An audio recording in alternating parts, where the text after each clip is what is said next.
And with that mighty crescendo of copyright-free music, we are back wonderfully live in the patent-pending orbital volcanic layer that is Studio A here at AJTCG. I always twist my tongue around those letters. But we're back with another stream. And tonight's Casual Friday is just going to be painting a bunch of different things, to be honest. People requested that I show off how to paint some various little bits and pieces. And we've got some Space Marine heads to do some quick painting tutorials. We've got a bunch of different bases, so I can show off a few different base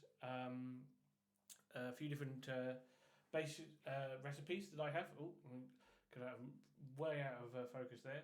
And a couple of little Stormcasty chappies here to show off some metallics. Here's one I made earlier just to give you a clue and just see how wonderfully easy and quick it is to paint. And if we can get through all of those, I've remembered the Reichland flesh shade from last time, so we can, well, because obviously if I didn't remember it, we couldn't be doing any of the Space Marine painting, so we are going to be doing some of those as well, back to the Dark Elf crossbowman if we get time. So, without further ado, let's get to it.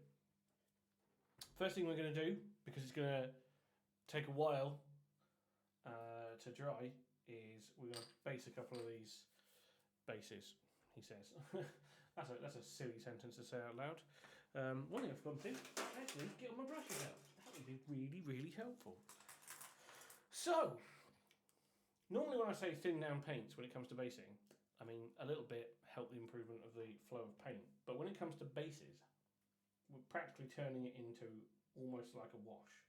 So I'm going to slap a bunch of paint and we just move that up into shot, and then you'll see how thin this gets. I'm just adding loads of water to it. So yeah, you can see how it pushes around now, how wet and thin that is, which is what we're after because it makes it a lot easier to do this. So you can let the paint, the thinness of the paint, in fact that's probably a bit too thick for what we're after, because you want to be able to go over, just brush it over like so, and it'll just soak in between the sand grains. That I did do before I came on stream. I thought it'd be much, rather than literally watching glue dry, followed by watching paint dry, we could watch the paint dry as well as doing other things. So yeah, you can see just how ridiculously quick that is. So the first base I'm doing is a generic, what I use for my generic 40k bases. It's the same recipe that GW uses for them, for theirs, and it's pretty simple. So we start with a coat of Mornfang Brown, and that goes on there. I'm going to wash this off. And then I'll go through what I do for my wonderful Night Goblins that we're painting on here. Speaking of the Night Goblins, Games Workshop have announced their first Age of Sigmar, sorry, not Age of Sigmar, oh, the blasphemy there. They've announced their first ever Old World event at Warhammer World, which I'm hoping to attend. So if you are also hoping to attend, please let us know and let us know what you'll be taking. But I am torn between, I'm thinking, with us painting the Night Goblins on stream, this might be a good excuse to try and get them done in time for that, so we can take them to that event. So yeah, right. So this is another basing type, basically similar to, this is pretty much again Games Workshop's recipe for doing their Age of Sigmar sort of Stormcasty type things, but I put my little bit of a twist on it to make it look a bit different. So we're going to base this. This is really good for sort of also for that sort of urban look. Because the great thing about this one is you can, depending with a lot of these bases, depending on what you put on top of them, depends on how they end up coming out, what the different look of them is. So what the final look is, I should say. Whether they're going to be like more of a rubble urban type base, whether it's going to be a sort of blasted wasteland, or something similar to that. The desert one, sort of desert plainsy type thing. Again, you can make it very plain, make it very deserty like, or sort of give it a bit more foliage and make it look like, say, sort of scrubland or sort of the edge of a forest. So yeah, we'll do that one. And then finally, now normally I use Vallejo's Black Brown as a base coat for this final one, but you can achieve the same effect with some dryad bark and some of my trusty black paint. So here we go. I'm going to mix that up quickly. You need more brown than you do black, because the black will overwhelm the brown.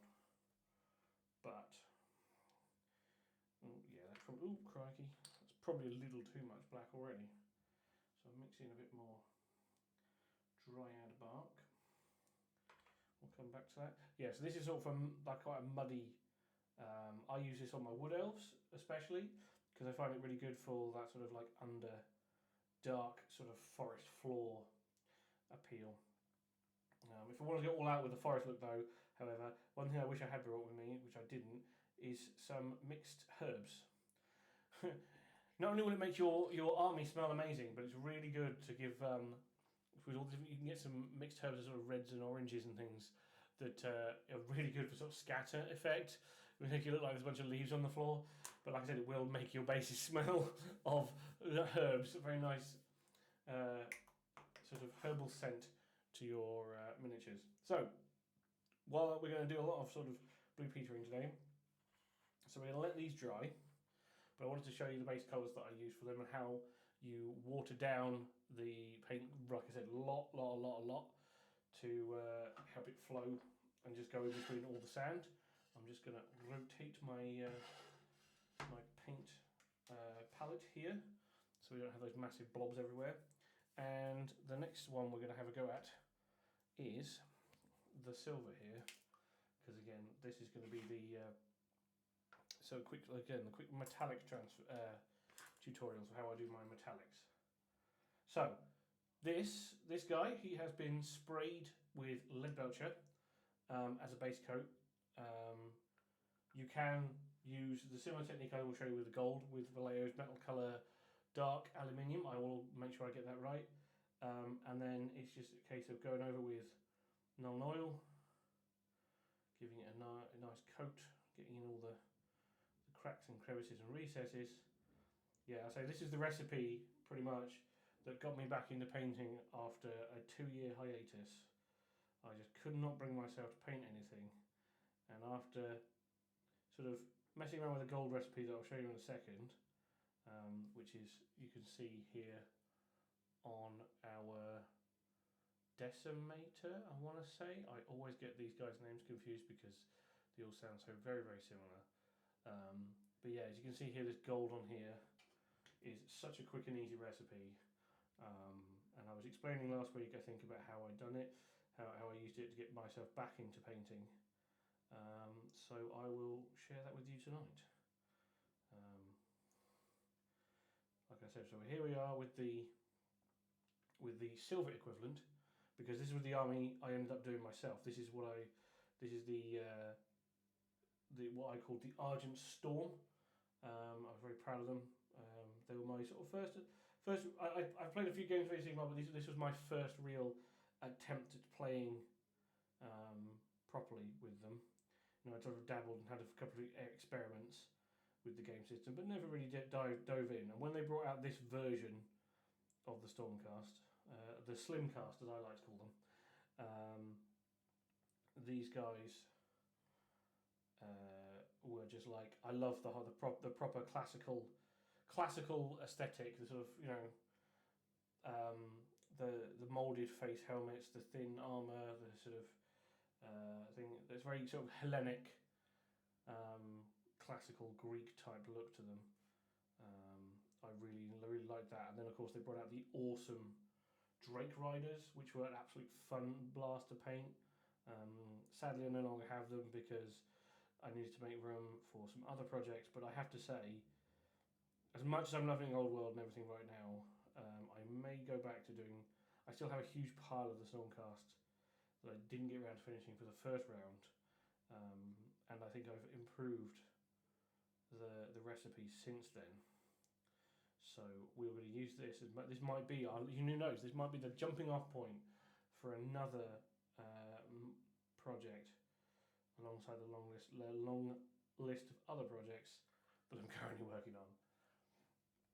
But yeah, so the key really with the non-oil stage is make sure you've got it everywhere, but try, you get a little bit of time's grace, like I've got now, where I've gone over everything, but I'm just making sure there's not really any big deposits of the wash anywhere that are going to sort of sit and sort of cause big puddles or circles when they dry.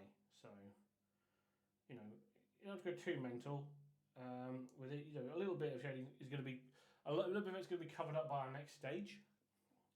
But yeah, this is the effect we're looking for.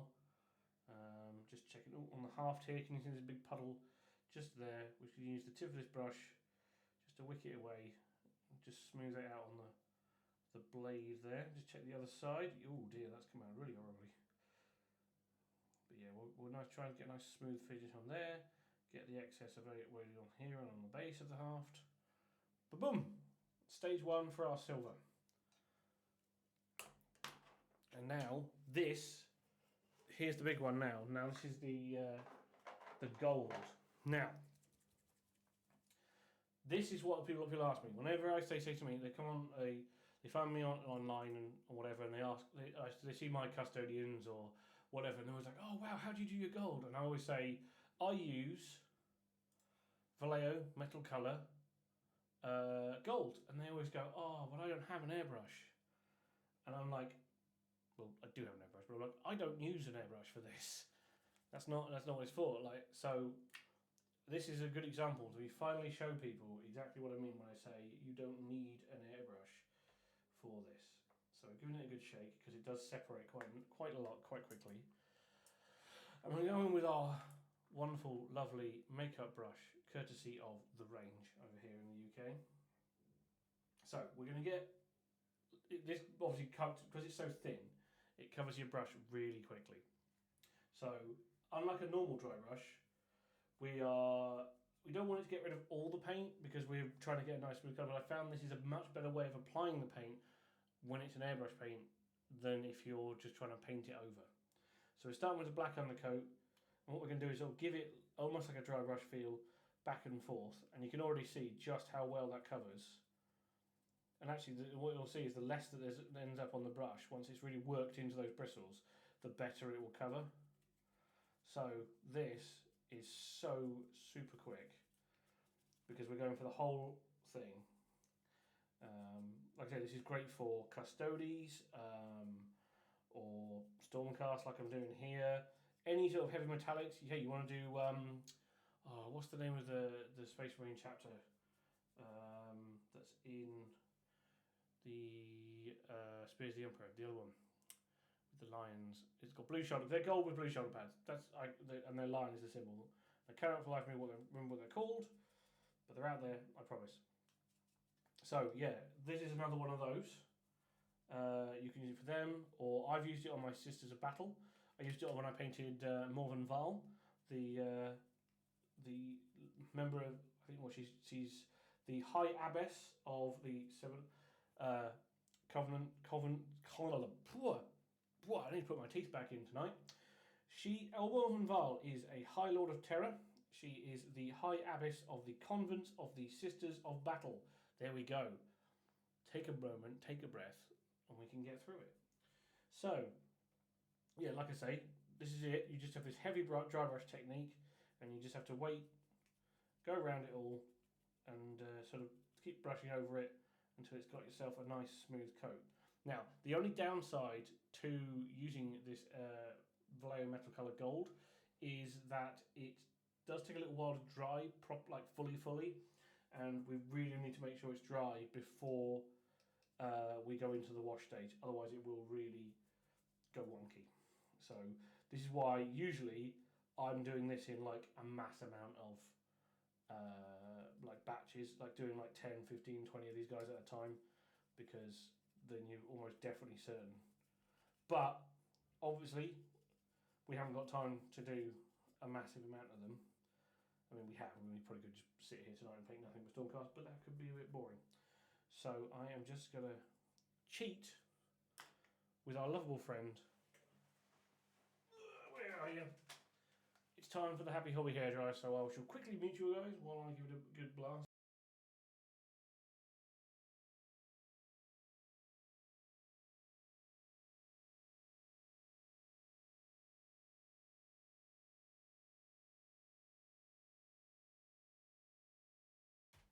Okay, so yeah, no, definitely not Baskin, not at all. I was just so eager to get started tonight that I started exactly, precisely on the dot of 6 o'clock. But whenever you join us, it's always good. So thank you for having us. Thank you for sharing your Friday night with us here at Onyx Dragon Gaming. Um, what all that reminds me, see, your appearance has reminded me. I believe now, in somewhere around where the video is, I don't know where it is on your end, but there should be a link to our brand new Discord server where you can drop questions about painting. You can ask us about what we're doing. You can see much better pictures of things that we've been working on, and you can also share the awesome hobby that you guys are working on. Because I said it before, but I really want to bring back something similar to Games Workshop's hobby roundup stream. It'd be great to see a lot of what the community's doing. For you guys to share it with us, and we'll then put together a stream where we show off some really awesome things. Very quiet tonight. Yeah, the guys, they did something to the microphone. I don't know what they did. Let me see if this. I'm not very good with technical stuff. I'll give it a try. Is this any better? Are we any louder? Are we good?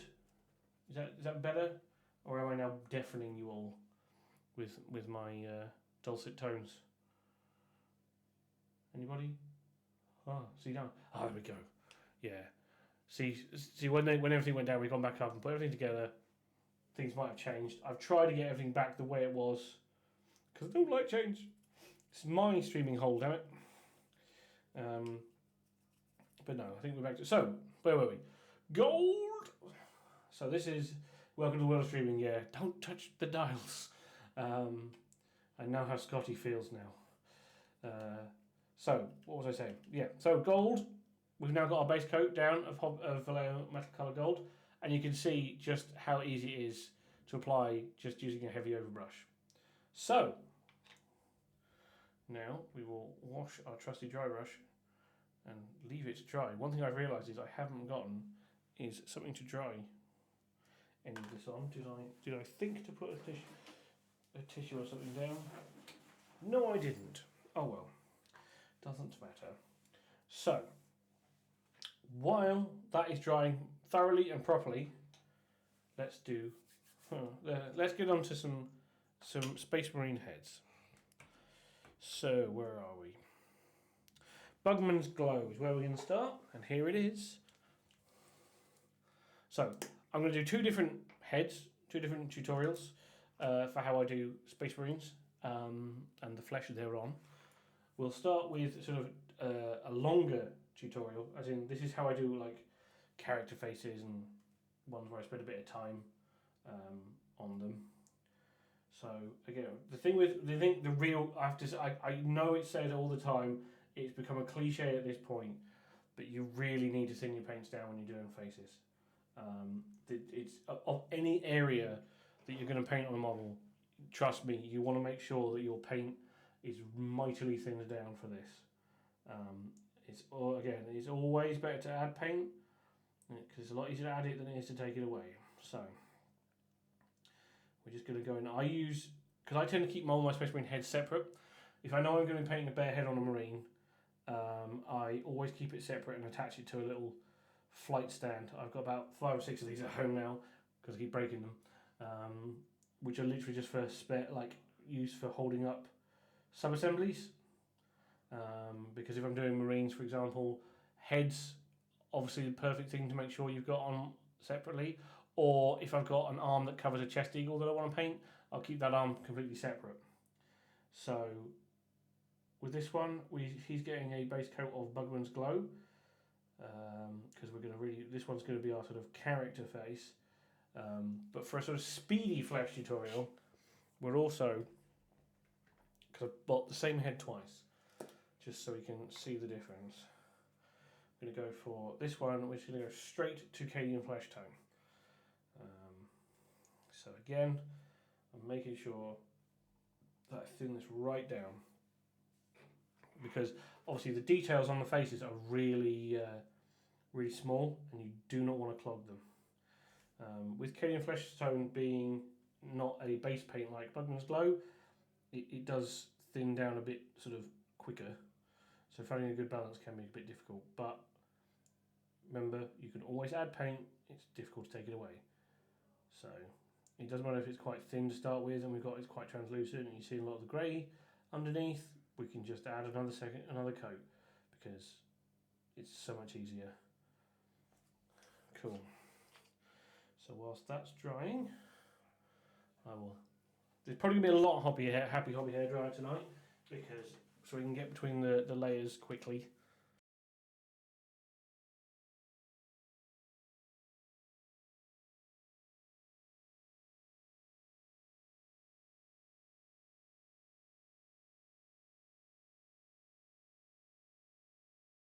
Cool. So that's our first coats down and on. So we're going to make sure that they are. Judging sound currently set as a magical bird between Spartans. Ah, yes, the weird character. See, sadly, this tutorial may or might not help you with this.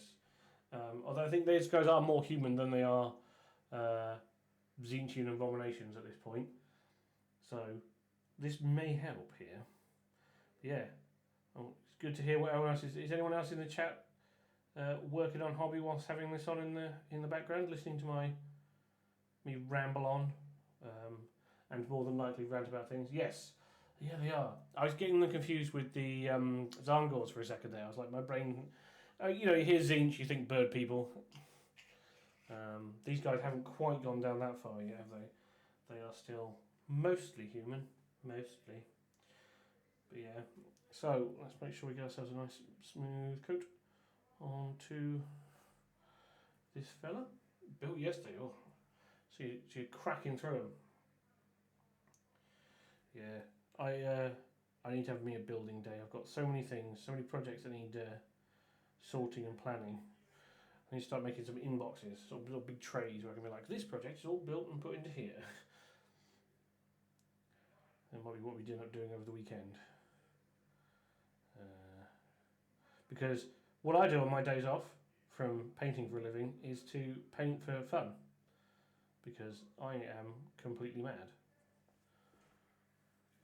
So, here we go. These are our two faces.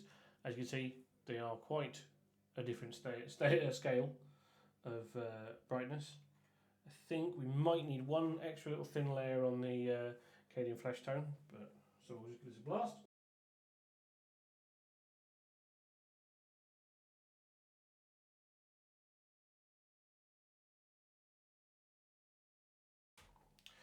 Right, yeah, I was just thinking there's a little bit. I mean, I'll be honest, at this stage, it's not entirely necessary to go completely 100% coverage on the Cadian flesh tone one because we're going to be going back in with a layer of it over afterwards. It's just so you've got a nice smooth layer for the washes to adhere to. But I'm going to be a bit of a perfectionist here, and I'm going to make sure that it's 100% coverage. The Bugman's Glow one definitely is. So, unlike last time, I've remembered the Reikland Flesh Shade. Yay! Place your bets now as to which paint I have forgotten to bring with me tonight. We definitely have to start that as a stream thing. Which paint will Pete have forgotten on this stream? Because it always seems to be one on every different stream. But yeah, so here we go. So straight away, Reikland Flesh Shade is your first go-to. And we are just going to liberally apply it all over, even into the sort of face gap there, because it will help darken it down for when we're trying to paint that in a bit later. Now here, it doesn't matter if it really pulls in the deep dark areas. In fact, if anything, that's going to help us. So that's our first one. Just check that seems to be dry. Yep. And then the second one, you can see it's a lot more. It seems a lot more effective on the Cadian Flesh Tone one, but that's just because it's a higher contrast in difference of colour. Like I said, this is the Speedy Head. This is probably the one that a lot of people are going to want to use. They just want to get some nice bare heads on their marines every now and then.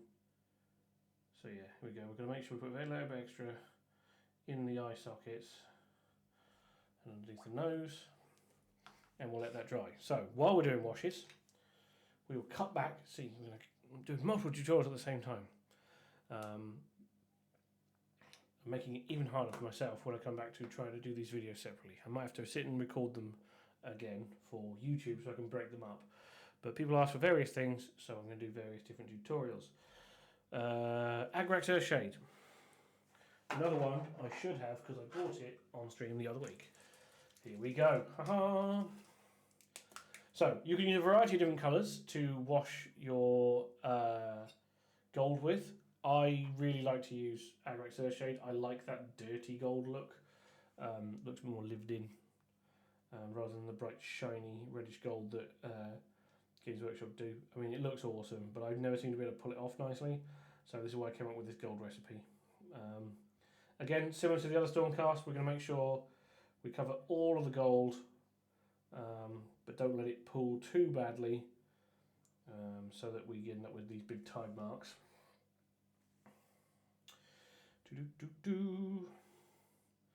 Yeah, as I was saying before, I'm very excited because the Games Workshop have announced the first Old World event to be held at Warhammer World.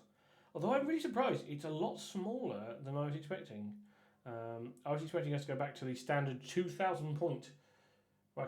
Yeah. See, I'm not a massive fan of the Reich and Fleshshade combo personally, but like I said, that's just a personal preference. This is my interpretation. Like I said, I like this more dirtier, lived-in gold.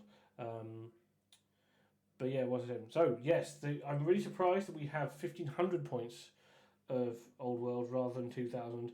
But I'm wondering if this first event is not sort of a trial run, because there's not a lot of stuff out there right now that people can buy.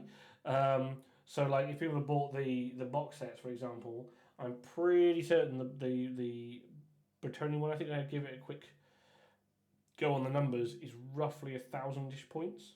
So adding in like a unit to it, and maybe another character, would bump it up to 1,500 points. But for those of us who didn't manage to get any of the shiny new things, we've just got to wait and dig around for the things we already have. I was torn between Wood Elves and the Night Goblins we've been working on.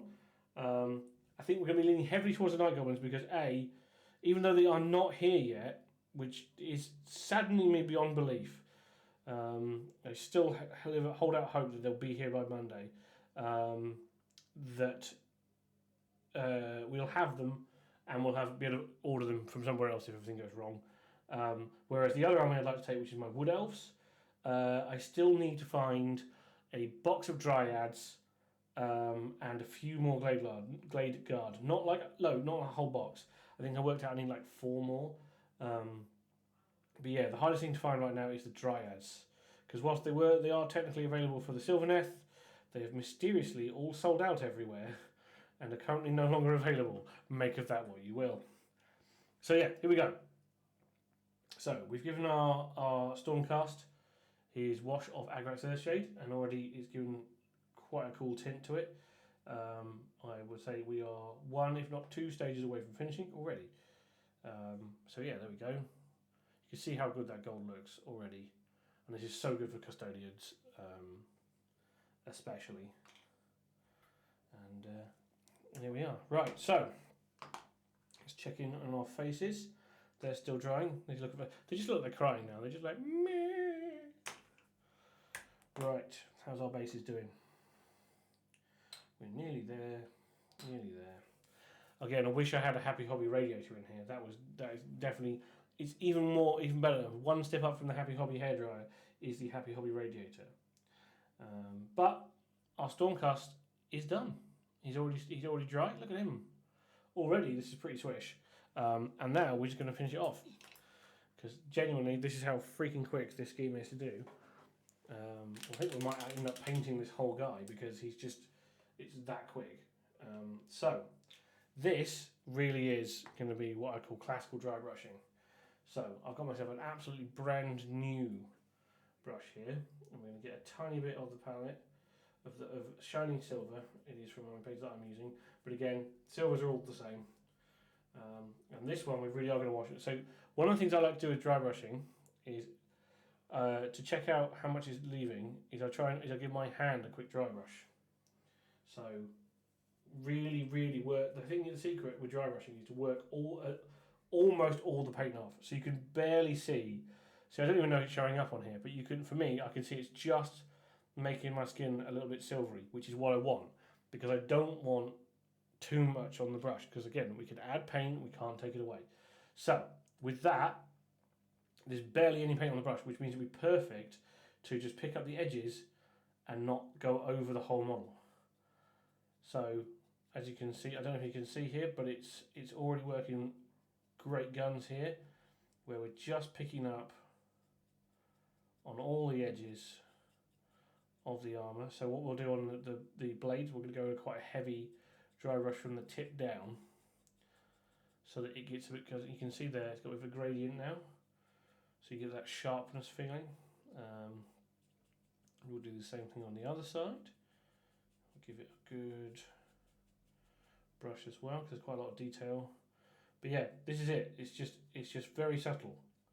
We're not trying to make it bright silver.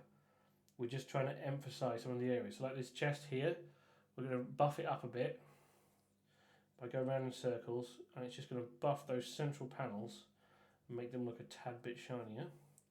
On the scale mail, we want to go the opposite way across the scales.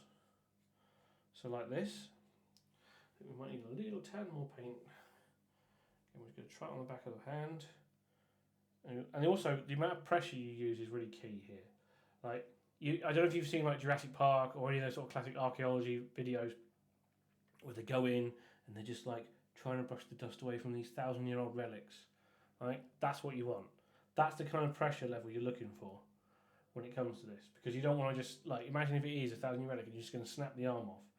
Yeah, you can go back in, because if you do it multiple times, it'll start leaving layers of paint down and it'll start building up colour. That's what we're looking for. We're not trying to do it all in one go. We're just trying to build it up until we're happy with it.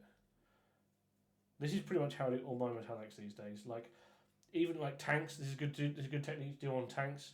You want to do tank tracks, again, paint them all dark.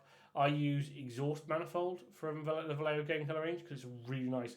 Like, it's even darker than sort of Leadbelcher, and it's such a cool colour for doing sort of tank parts. And it really and also it means you can do things like gun casings in Leadbelcher and they still stand out because you've got those two tones of silver. But yeah, there we go. That's pretty much, he is already done. I'll try and hold it in the perfect space. But yeah, there we go. That's it. That is a Silver Stormcast. Just enough. We just got a bit of paint on the edges. We've buffed it on the very highest edges, and we could just go back in now and do all the detail work and turn him into a member of the Argent Storm, which I think we may end up doing just because we can. As for our gold fellow, he is still drying. Oh, we've got a few. See, look. See on here, we've let it pull a little bit. There's a bit of a tide mark on this shoulder and one there, because we've got a bit too excited. But that shouldn't be a problem, because we should be able to go back in with the dry brush. Should help us sort of make that disappear. Just making sure there aren't any other massive amounts of puddles that we can get rid of. One in there. Ooh. See, unfortunately, as much as we have the awesome new boom from in Studio B, we haven't been able to move that across yet. So, whilst that is really good at having it down where I paint, which I'm trying to make sure I don't do too much of. This can be gentle. Ooh. Yeah, I'm trying to remove the wash without disturbing the surface tension too much, because that's how you end up with tide marks. But I think we got away with it. Ta-da! And we'll let that dry. So normally I would clean my brushes completely and thoroughly, but actually because we use such a thin dry brush on this silver, there's not much really to clean it off. And that's because I didn't bring a piece of tissue to dry it. I will be here all night waiting for the dry brush to dry. So, looking at these washes, these guys are done. Now, for the final wash days, we have 2 washes to do on our Space Marine heads. This one is going to be more careful with. So this one we're going to use some Druki Violet, and for this we're only going to put it in a couple of spots. So this one, what we want to do is we're going to put a little amount into the eye socket. So move it all around, make sure it gets the whole eye socket, both eyes, just under the bottom lip and under the nose, because these are the sort of really darkest areas that we want, and they'll really help later on when we go back in to paint some of the details. So again, there we go, and see, it looks a bit like it looks a bit ruffled at the moment, but trust me, trust the process, we'll get there. Cool. So Cadian Fleshtone. So we're going to go back to Cadian Fleshtone for the light one because we did him first this time round. And again, like I said, this is the bit where the really thin paint matters the most, because with flesh, because it's translucent, you want the gradient between layers, you really want to sort of try and keep that. I don't know how to explain that any better, but yeah. So how do I do faces really quickly? So I start with the nose. It's always the first place I start. I come down the nose, bottom of the one side, bottom of the other. That's it. That's the nose done. And then what I tend to do from there is go round one eye socket. It comes down the left side of the face, up to the bottom of the chin. This one's got a sort of dent in the chin, so I'm sort of leaving the dent, bringing it down the side, like so. Try and use the side of the brush to hit the lower lip. Don't worry if you get it in the where there's sort of flesh, sorry, where there's teeth, because it doesn't matter. Join up there. So, and then for the sides, so you can see this. Right, I'm trying to get this in the exact right spot. So you can see there's like this panel almost, this little bit of the cheek muscle. What you want to try and do is just go down the side, and a little bit up, leaving this line of the cheekbone, which will then paint separately as well. So I tend, again, normally I tend to go from the eyebrow, so I tend to go across the eyebrow and round to do that bit. So it's across the eyebrow, round up underneath the eye, then down the side of the cheek, down the side of the jaw, where the jawbone would be, leaving a little bit of the previous layer underneath. Also, we're going to try and put in the lower eyelid ever so gently. This is not essential, it's just I tend to try and do it. Cool, once that's done, sort of the rest of the skull follows. Leave a little gap around the eyebrow, between where we painted the eyebrows, and then put in a nice smooth layer over the head, leaving some of that wash colour showing right where the sort of skin touches the sort of helmet lockings and whatnot. So the thing with this, with using it doing it nice and thin, is we can build it up over a couple of layers. So again, I'm coming back down on this jawline, just going to fill that whole sort of panel in. Same on this side, emphasise the cheekbone, come back down, that's where they join together, and then under the nose, under the eyes. There we go. So already we've got some nice colour to it. Now again, I said this before with the elves, but I find that when it comes to flesh, putting in extra different layers does help, and it helps you if you're making mistakes as well. So I'm going to add some Kislev flesh to our Cadian Fleshtone, and again thin it right down, so it becomes almost wash-like, but not quite, because you want to use a small amount. And here we go. So again, starting with the nose, down the middle of the nose, on the bottom of the nose on one side, bottom of the nose on the other side, and then we're going to come down, round to the chin,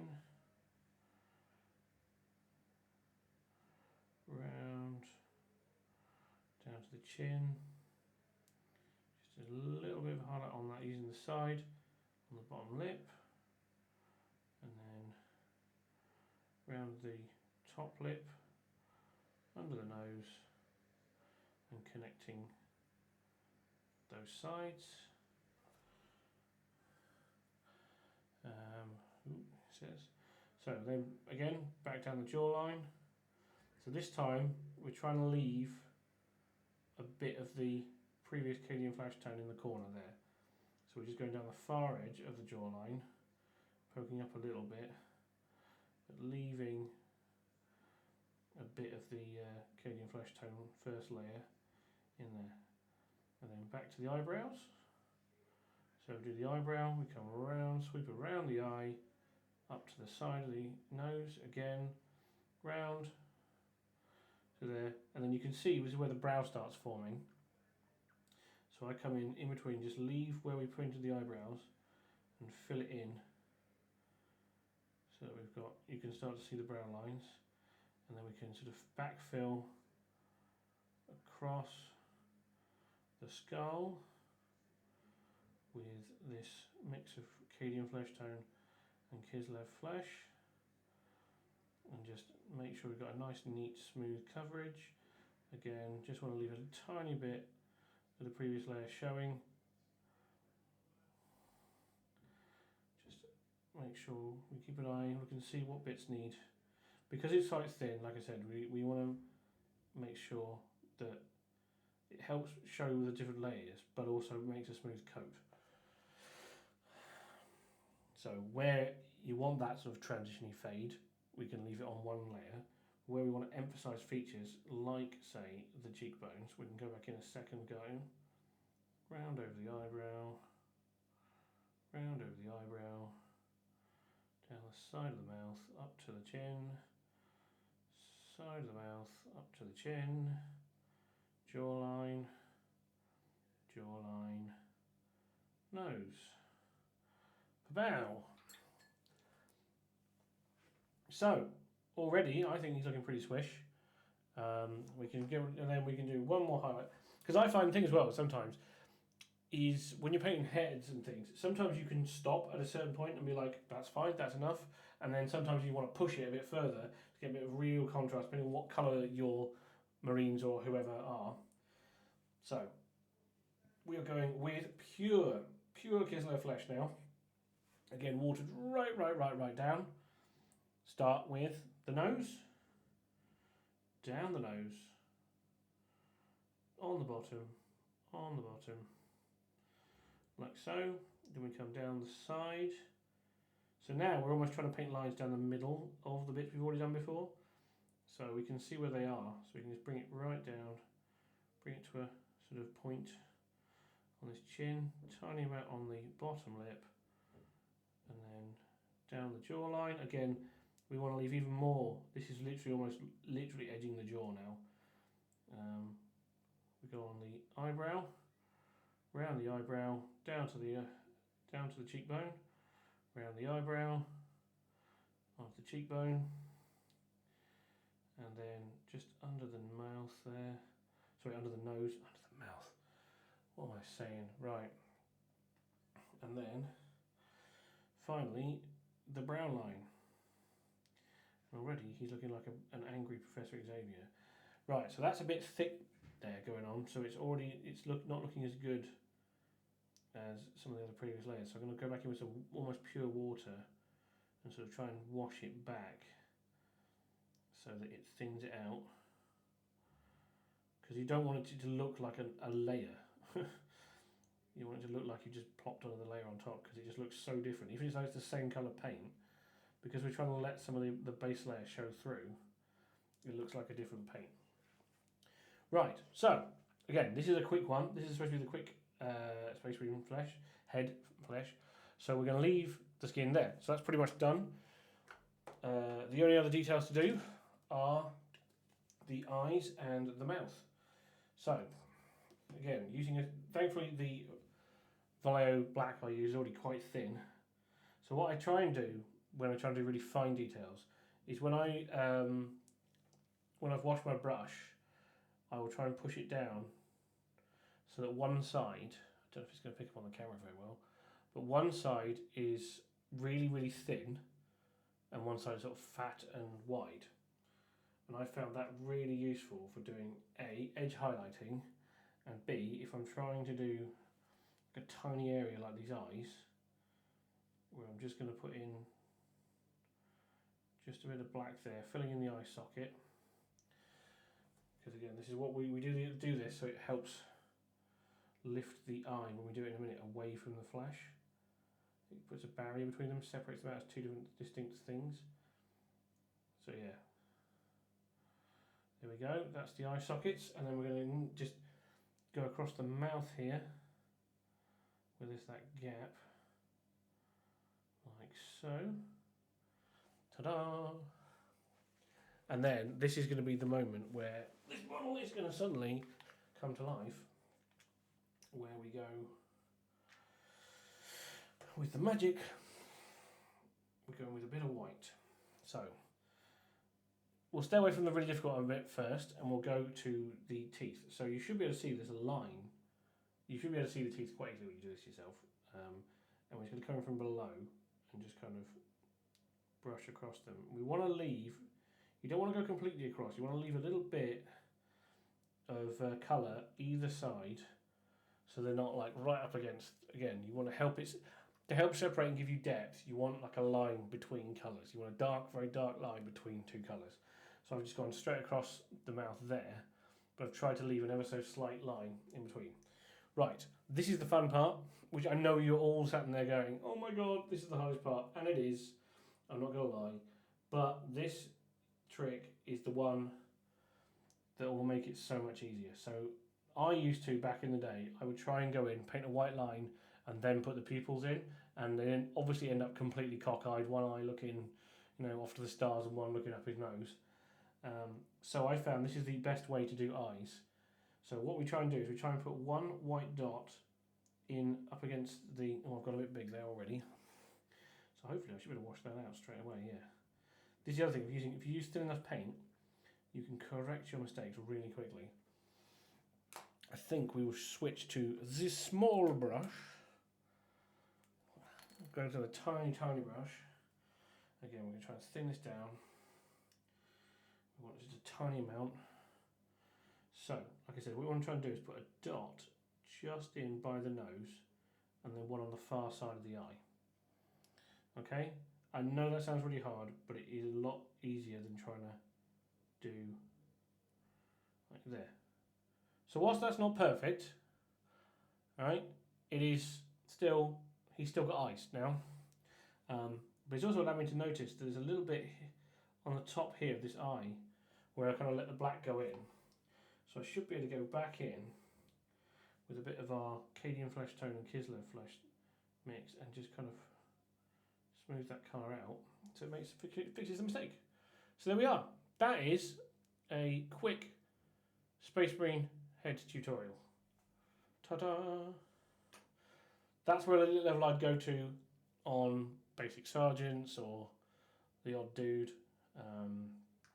You can push the you push the contrast higher if you want to do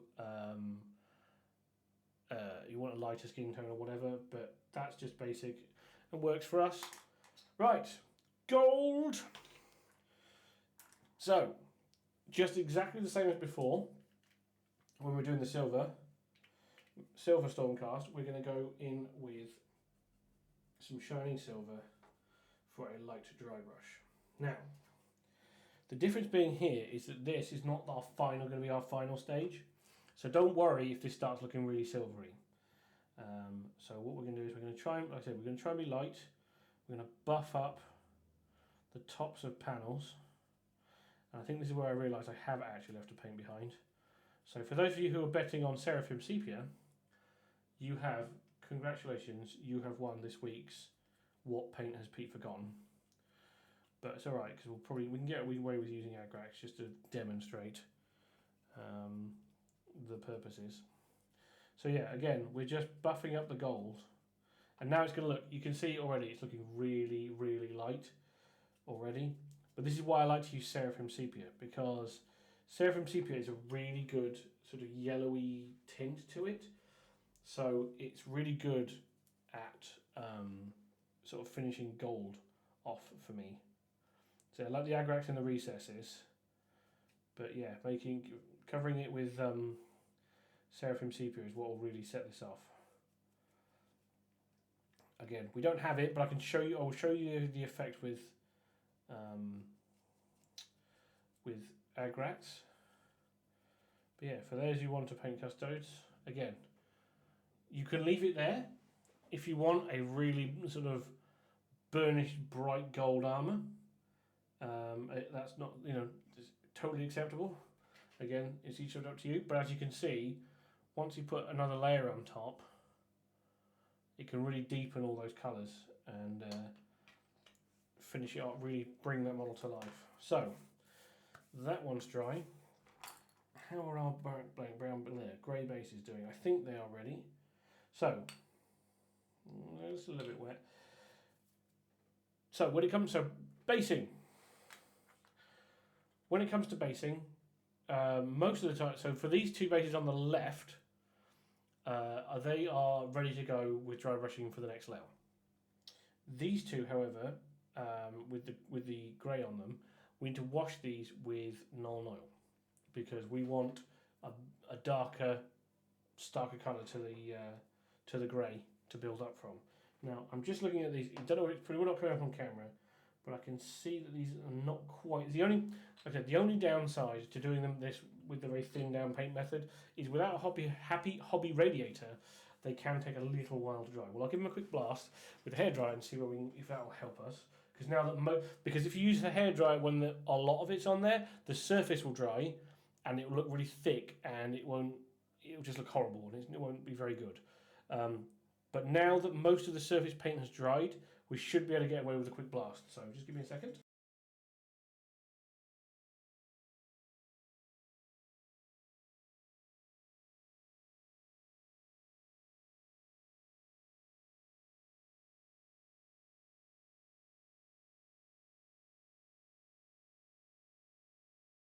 Okay, right. Looking at that, I think we can get away with it. So, Nuln Oil is the next step.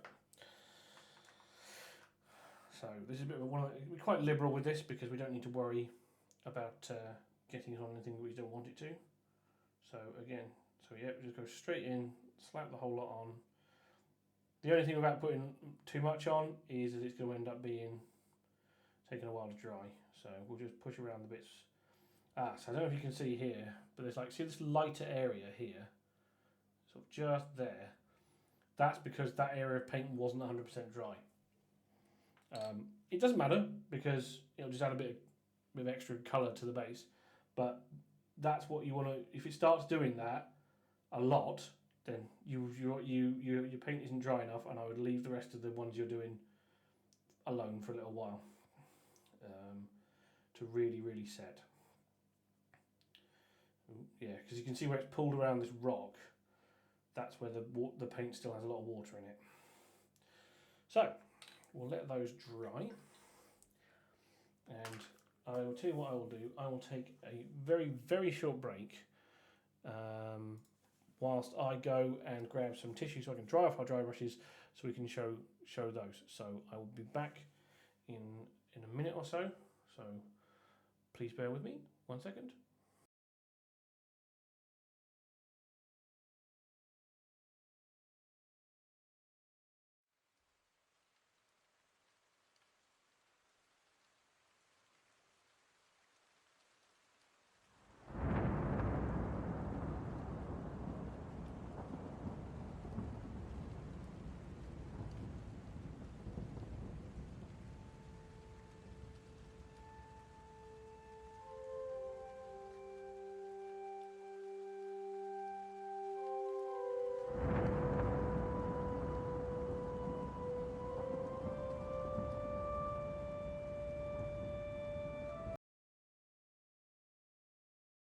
And we're back.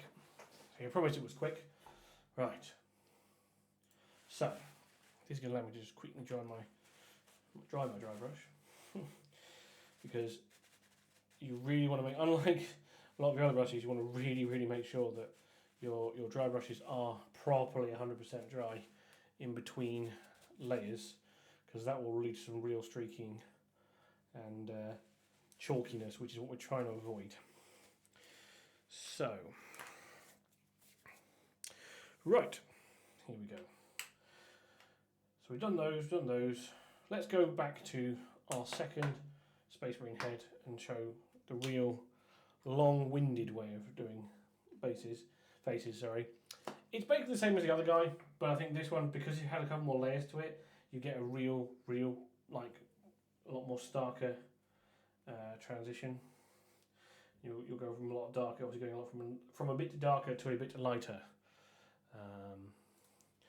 So let's get to it. So we've started with Bugman's Glow, we've washed with Reichland, and a bit of Druky Violet into the eyes. So now we're going to come back in with Bugman's Glow. Again, same as before, starting with the nose. Come under the mouth. I keep saying under the mouth, I mean under the nose. Down the side of the mouth. Up to the chin. Down the side of the mouth. Up to the chin. Down this cheek. Again, filling in that whole block of muscle. Same with this side. Filling that whole block of muscle, leaving the difference, sort of line between the two. And then over the eyebrow, round onto the cheekbone, into the eye socket, round the eyebrow, across the cheekbone and into the eye socket, and then the rest of the skull. So, while we're doing this, what are we up to at the moment over here? Like I say, we're still waiting for these goblins. I don't know what's going on with the shipping, but I'm still holding out hope that they shall be here in time for the next stream. If not, we will probably be going back to more Dark Elves, or possibly even Wood Elves actually, because if they're going to be my backup army for this event in April, then I best get cracking. And they can show you all sorts of different cool colours that I'm painting with them. What else are we doing? Yes, I was saying there should be in the doobly-doos below this video somewhere a link to the brand new Discord server where you can go and join our lovely community, post your awesome hobby projects, ask questions of ourselves and other people in the community for advice, etc. And hopefully we can start, like I said, a roundup of all the cool things that are going on out there. Also, we are getting very close here to Twitch affiliate. So if you haven't already, please drop us a follow. We're so close. We're going to need 11 more people to drop us a follow. Tell your friends, tell your family. Explain to them what Twitch TV was. I did that. That was fun. Trying to explain to the older generation what Twitch TV is and how it works. Yeah, we want to make that last charge towards affiliate so we can add some awesome new content and things. We can have some more fun in the chat. We've got some custom emotes coming, channel rewards, things such as that. It'd be a lot of fun. Make this stream even more. Hey, look at that! See, thank you. Somebody's even done it for me. Look at that. So thank you for that, Jimmy. You've been our guinea pig. Thank you for joining up. I'll be going home. There'll be all sorts of even more metrics and notifications to check out. Right, so on to shall we rush into nerds? Oh, that'd be great. Please do. Like I said, we're so close. If we can just get 11 more followers, then we will be hitting Twitch affiliate levels, which is so exciting. The problem is it's getting worse. The closer we get, the more excited and nervous I get. I'm like, come on, we got this. Come on, please. Yeah, it'll open up as well to a lot more people, I think. So yeah. So we're coming in now with some Bugman's Glow mixed with Cadian Flesh Tone. Again, super thin because we want to preserve that sort of translucent nature amongst the layers so that it's not too stark. Come down the jawline here, leaving a bit of space round the mouth. Yeah. So, I was trying to think what's happened this week. So we haven't had much more news, awesome hobby news. Although we are all ready and prepared for our special stream a week on Monday, featuring the one, the only Ben Greaves. Keep in mind what I have. Yes, thankfully I've already got some eagle-eyed hawks ready to help moderate. I understand as much as community we want to make a wonderfully positive community, not everybody will be into the same thing, and there may be some disagreements. So thankfully there are some wonderful people out there who have already volunteered to herd those cats. I'll be doing my best as well. But we want to keep it a nice casual fun community if we can, because we've got people of all ages and backgrounds and whatnot. But yeah, as I said, so yes, a week on Monday will be our special stream where I and myself and the wonderful Benjamin Greaves will be dissecting the new Dark Angel Deathwing Assault box, poring over the awesomeness of the miniatures, and discussing all things Dark Angel. We won't be talking about rules as such. We won't be analysing what's the cool new stratagems and what's the best units, etc., to be taking in 10th edition, because that's not us. Realistically, there are people far more qualified online to do that for us. What we will be doing is we'll be taking our 30 years, our combined nearly 70 years of Dark Angel knowledge, and analysing the hopefully new lore that we've got in that book, and salivating over the new Deathwing Knights, Belial, and especially for me, the upgrade frame, the Dark Angel upgrade frame that they've put into this new set, which is the bit I'm most excited for, because it's got parts for all sorts of different units. So yeah, that's coming up a week on Monday. So he says, I can quietly look at the. No, give me the. Oh, it won't give me the.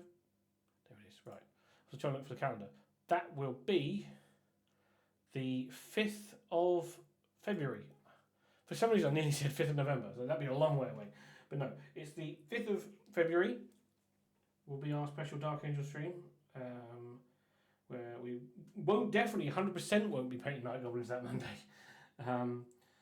As opposed to the last couple of day streams where we haven't had a choice. I just want to paint squigs, darn it. That's all I want. I want to paint some bouncy, hoppy murder balls.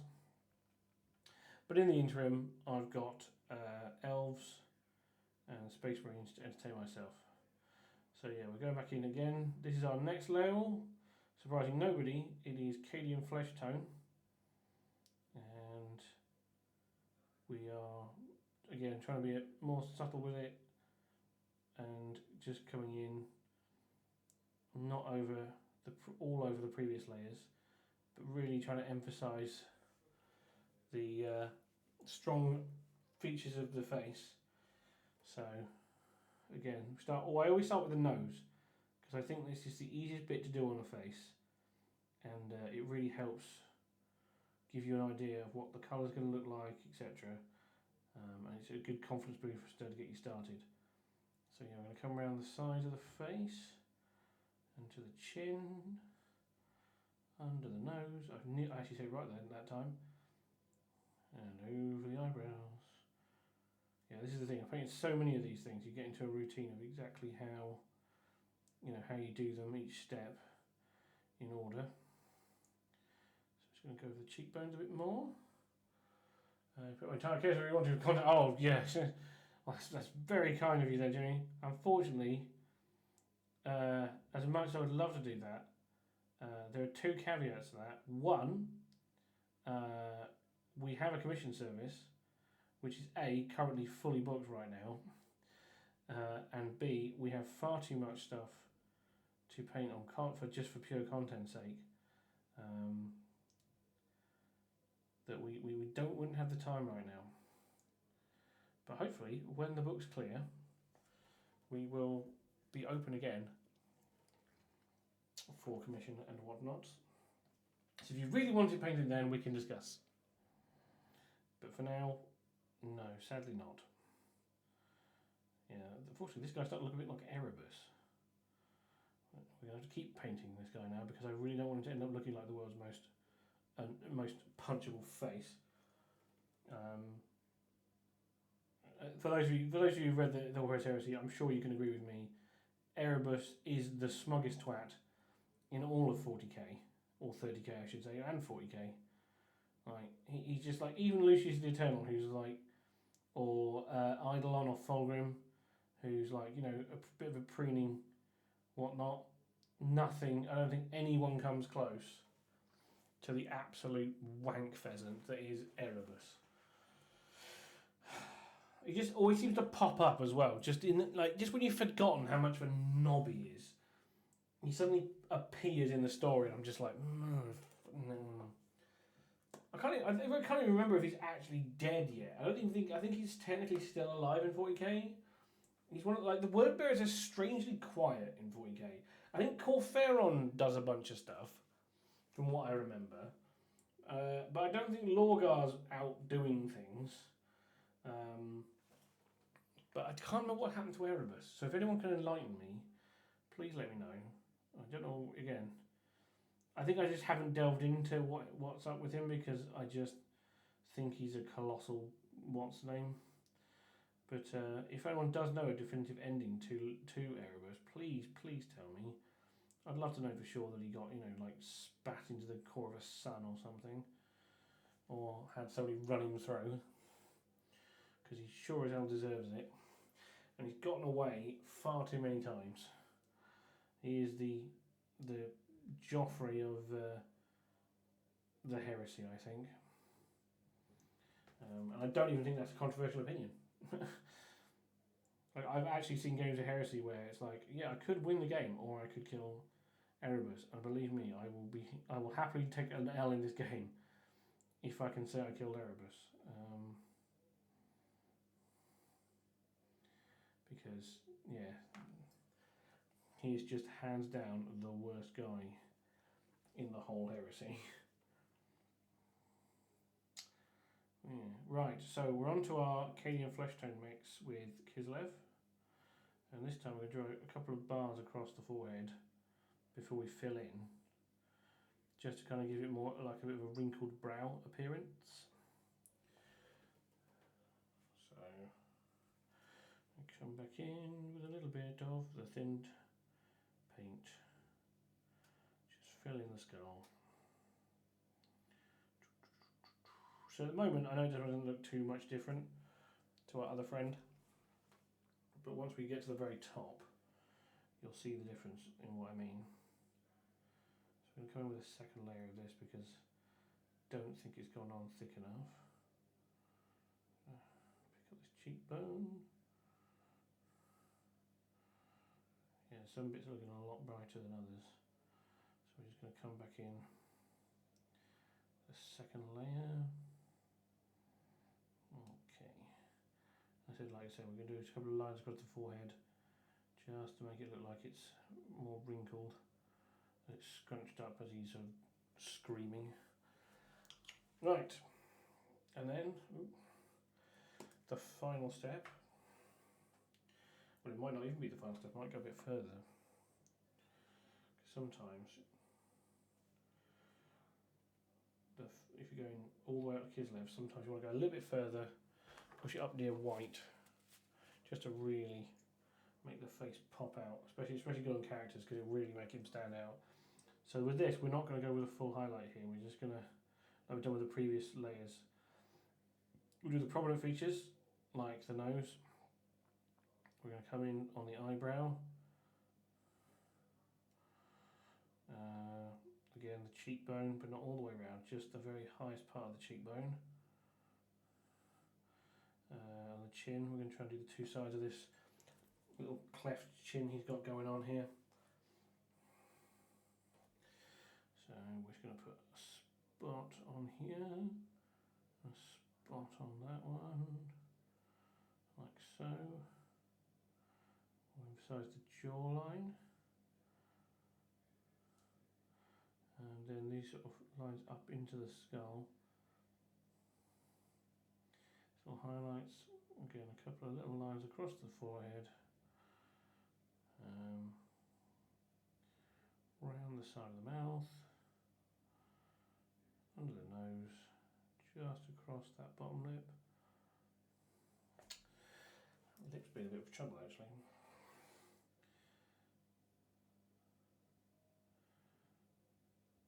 So yeah, there we go. Right, a little cool thing we're going to do here is on the bottom lip, we take a little bit of corn red, and a little bit of Canadian flesh tone. Sorry, not Canadian flesh tone, Kislev flesh, because that's our top end highlight. Mix them together. So what we're going to do is we're going to thin it really, really, really down, so it is literally a wash. And then we're going to wash the bottom lip, he says. I need a little bit more red. There we go. So it's quite a, striking pink. I'm just going to wash the lip. Come on. There we go. It'll just help emphasise the bottom lip, as it, because you can see on your face, obviously, your lips are a lot darker. And if you use the top layer of your highlight mixed with some corn red, it gives that sort of darker skin tone. But it is more of a reddy skin tone than, say, Bugman's Glow. It's a very subtle effect, but it is very cool. I'll show you another one in a minute. We can do some stubble on his face as well. So we're going to go back in and do the eyes like we did before. So right into the eye sockets.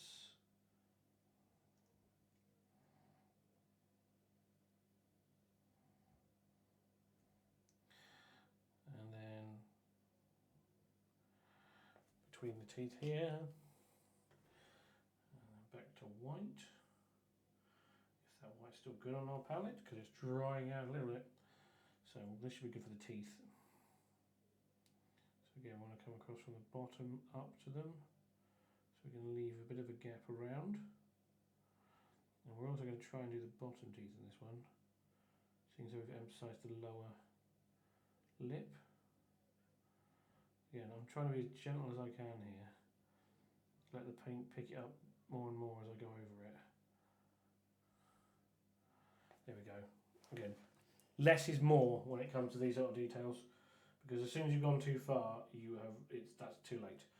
Now we're going to come in and do our iris. 1 dot, 2 dot, 1 dot, 2 dot. Hey, there we go. So again, that's a slightly more involved face. I'll see them side by side. I know it seems like there's not a lot of difference, but this one's a lot softer in terms of its depth, obviously, because we've only gone 2 details. We could push this one a bit further by going up higher without adding white into it, but I think we don't need to do that. But I will show you a really cool little technique you can do to add a bit of extra character to your Space Marine faces. He says, vamping while he desperately searches for Dawnstone. Hey, there it is. Right, so again, if you take your Kislev flesh, which is our top highlight, and we mix it with some Dawnstone, and again we thin it down so that it's very much wash consistency, so you can see through it. We want it to be translucent. Okay, so what we're going to do is we're going to paint it over the lower face where he would normally have a beard. Just come up here. And then that will give him the appearance of stubble. So we can do the same thing on where the hairline would be, basically painting a hairline with this wash. Being careful not to cover the whole thing, obviously. Just come in, bring it back across the scalp, and there we go. It looks like, I don't know if it's going to show up on camera so well, but we can go back in and do more. But yeah, now it looks like he's got shaved hair, because he's got that slight grey colour which you got for really fine stubble. I would show you on my head, but I just don't have hair. I either have hair or there's none of it. So, but yeah, it's a subtle thing which you can add a couple of layers to, but already that's it. That looks really cool. It always looks like he's got, like, he's shaved his head, and it's a really simple little technique. You just use whatever top highlight you're using for your skin, mix it in with some Dawnstone, wash it over, right down, and wash it on the areas you want to have stubble. Bob's your uncle. All done. Right, so gold. We have got to the penultimate stage of the gold. We're going to go for more old gold because I want to, and not because I forgot to bring the Seraphim Sepia. So we've burnished our gold. We've given it a bit more silvery look, but just to knock it back and tint it into the gold colour again, we're going to go back over again. This time we're going to use Agrax again, but normally I would use Seraphim Sepia because it's more of a yellowy colour. And then that just makes it, it helps blend the first of our silver layers into the gold, so it gives us a highlight straight away, but it's more, the colours are all blended together. And then what we'll do after this wash stage is finished is we will go back in and dry brush again with the silver, but a lot lighter. So we only want to pick up the very uttermost edges of the armour. We're not trying to buff any of the panels. We are just trying to pick up the edges.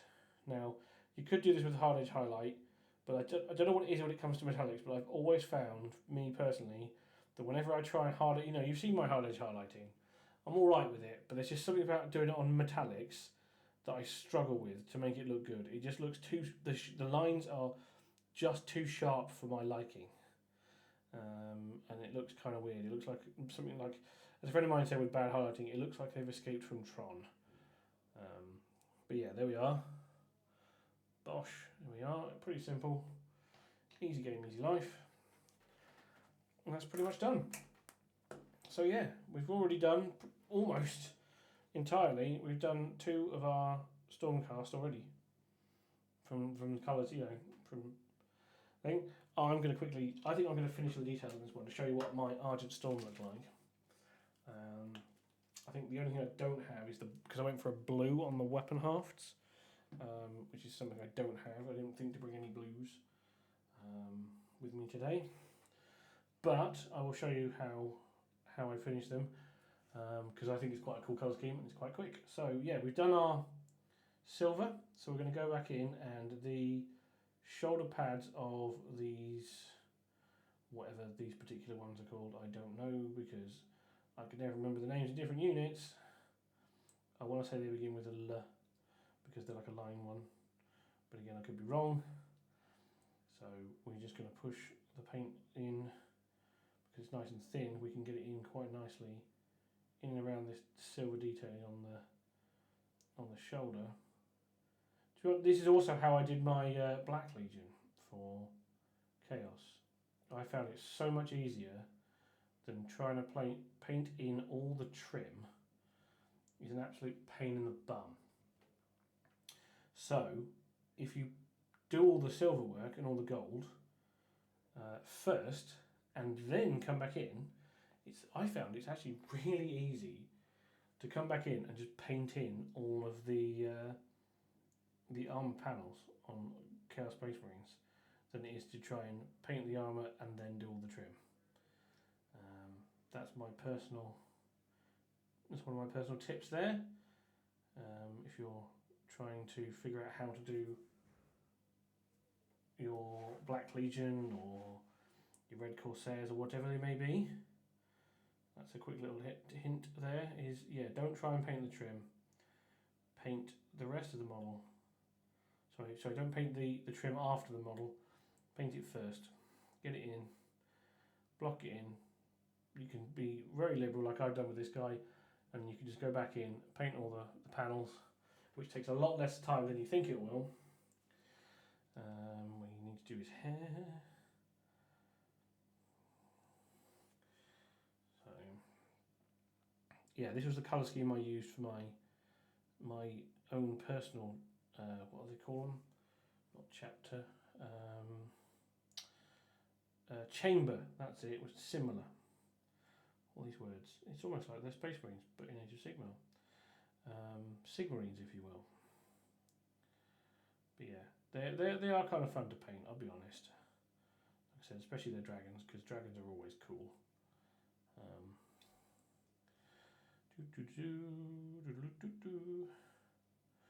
Yep, I think we do his belt as well. So we come back in.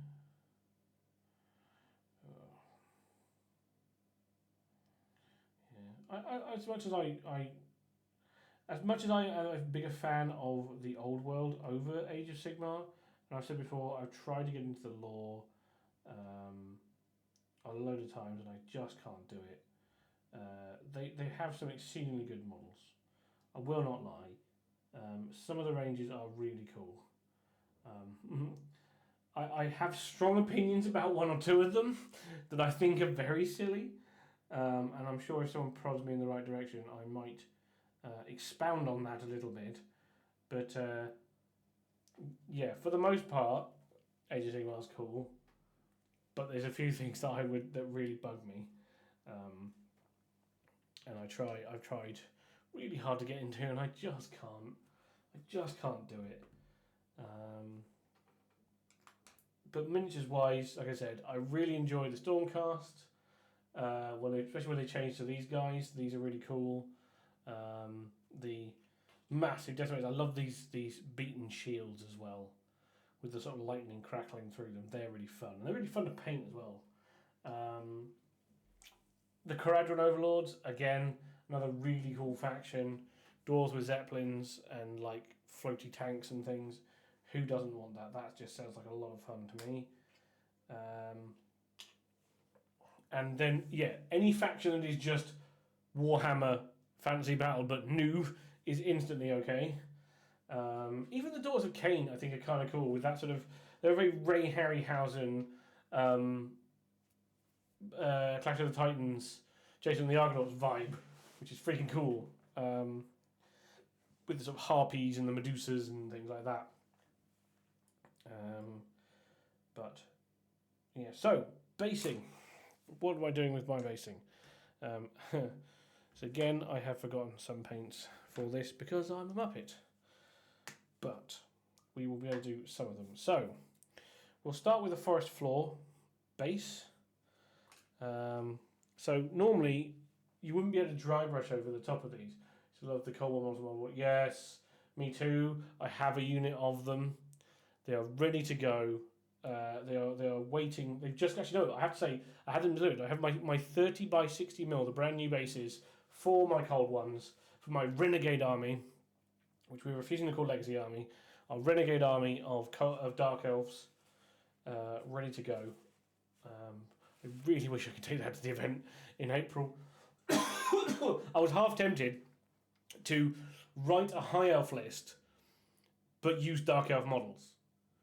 So, obviously, crossbowmen would be archers, spearmen.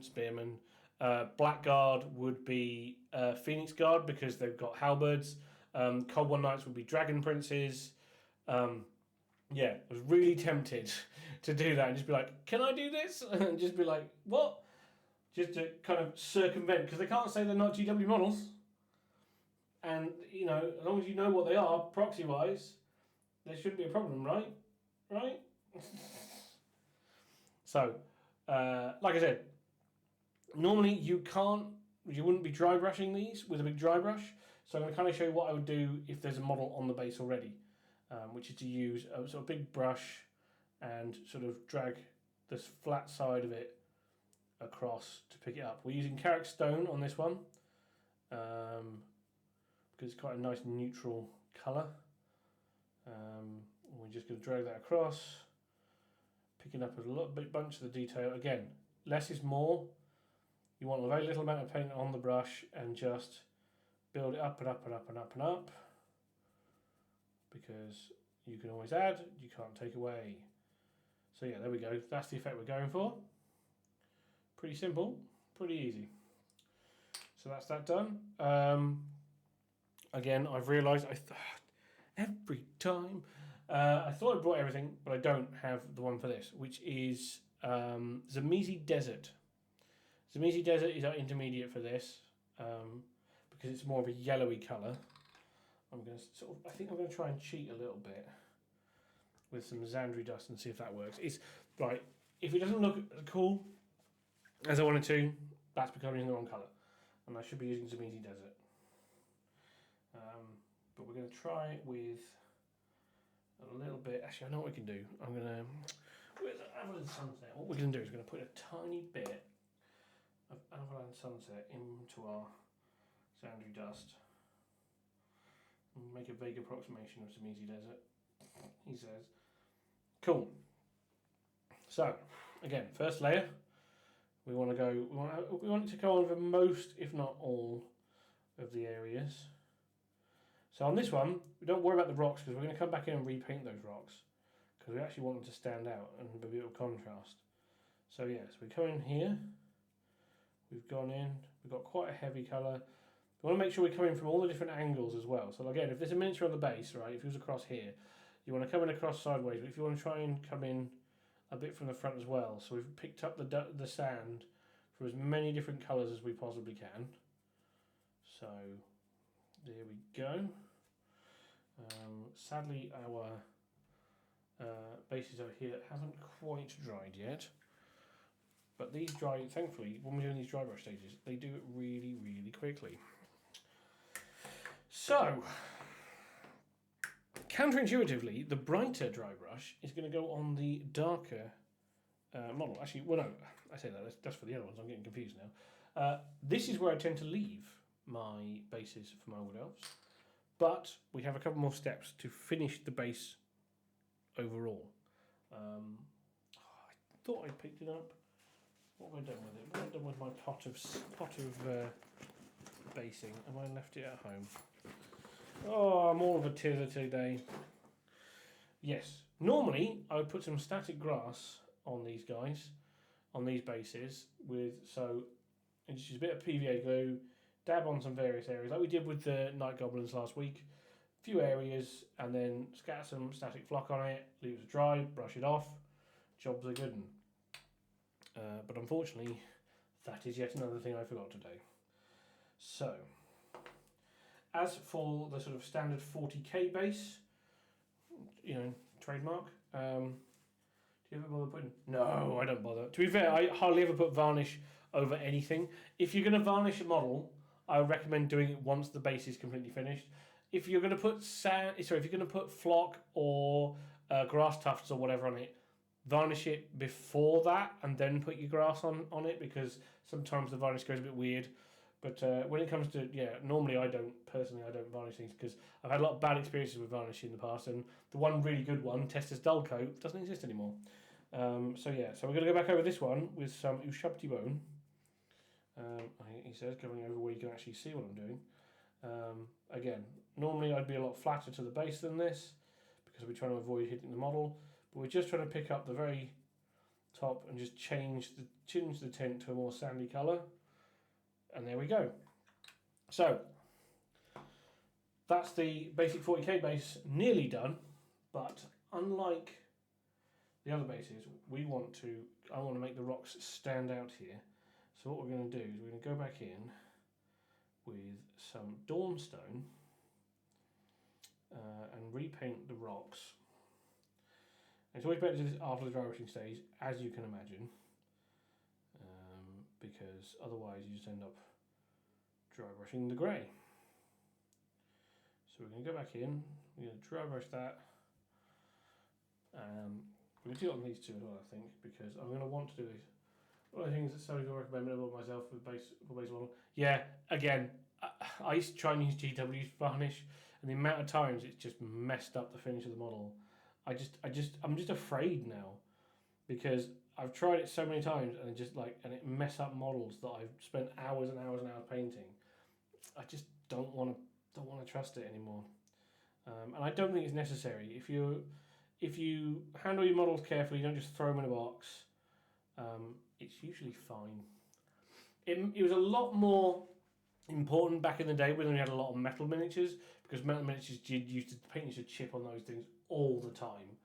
But now now that resin and plastic are a little bit softer, and they can take a bit of damage before they chip, which is really helpful. Right, while we're waiting for the stone to dry, we will do the base rim. Now, normally this is an accidental scratches or texture paint flake off. Yeah, exactly. So it's fine. Yeah, normally this stage is a lot easier when there's a model stuck on the base, because you can hold it by the model, and then do the base rim. You can hold the model upside down and just do this bit.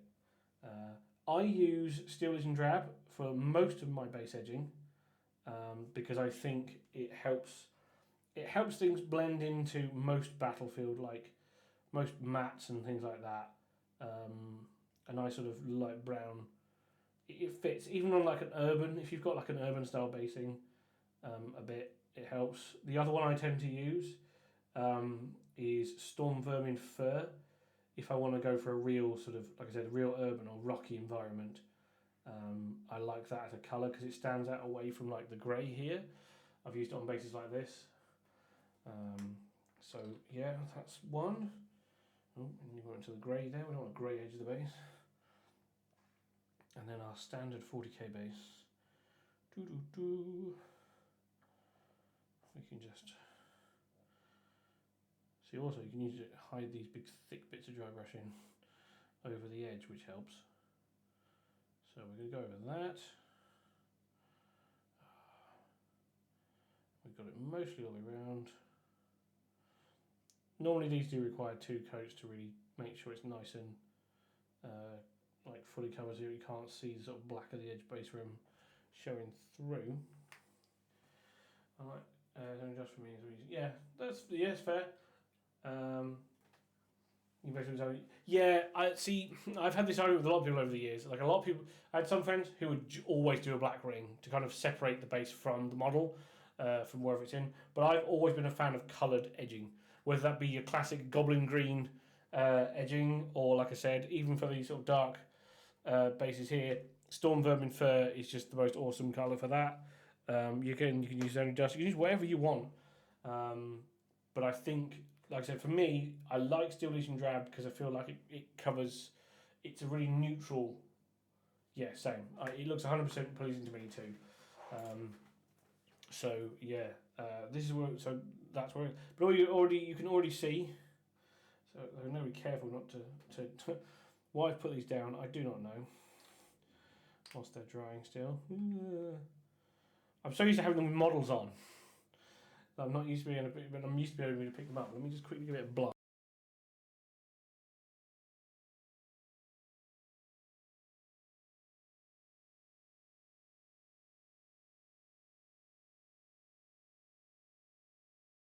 Alright. Yeah, thing with base edging though, is you definitely want to make sure you've got something down on your work surface between that and the work surface, because you will end up using base rings on things. Good evening, welcome very much, Nicky Big. Thank you for joining us. We are doing all sorts of little bits of tutorials, and we're getting ever closer to painting more Dark Elf crossbowmen, because we've kind of got through most of these tutorials actually. So yeah, so the final stage for the our 40k base, and you can do this on other bases. Oh dear. What have you done to our house? Sorry, what have you done? I'm scared.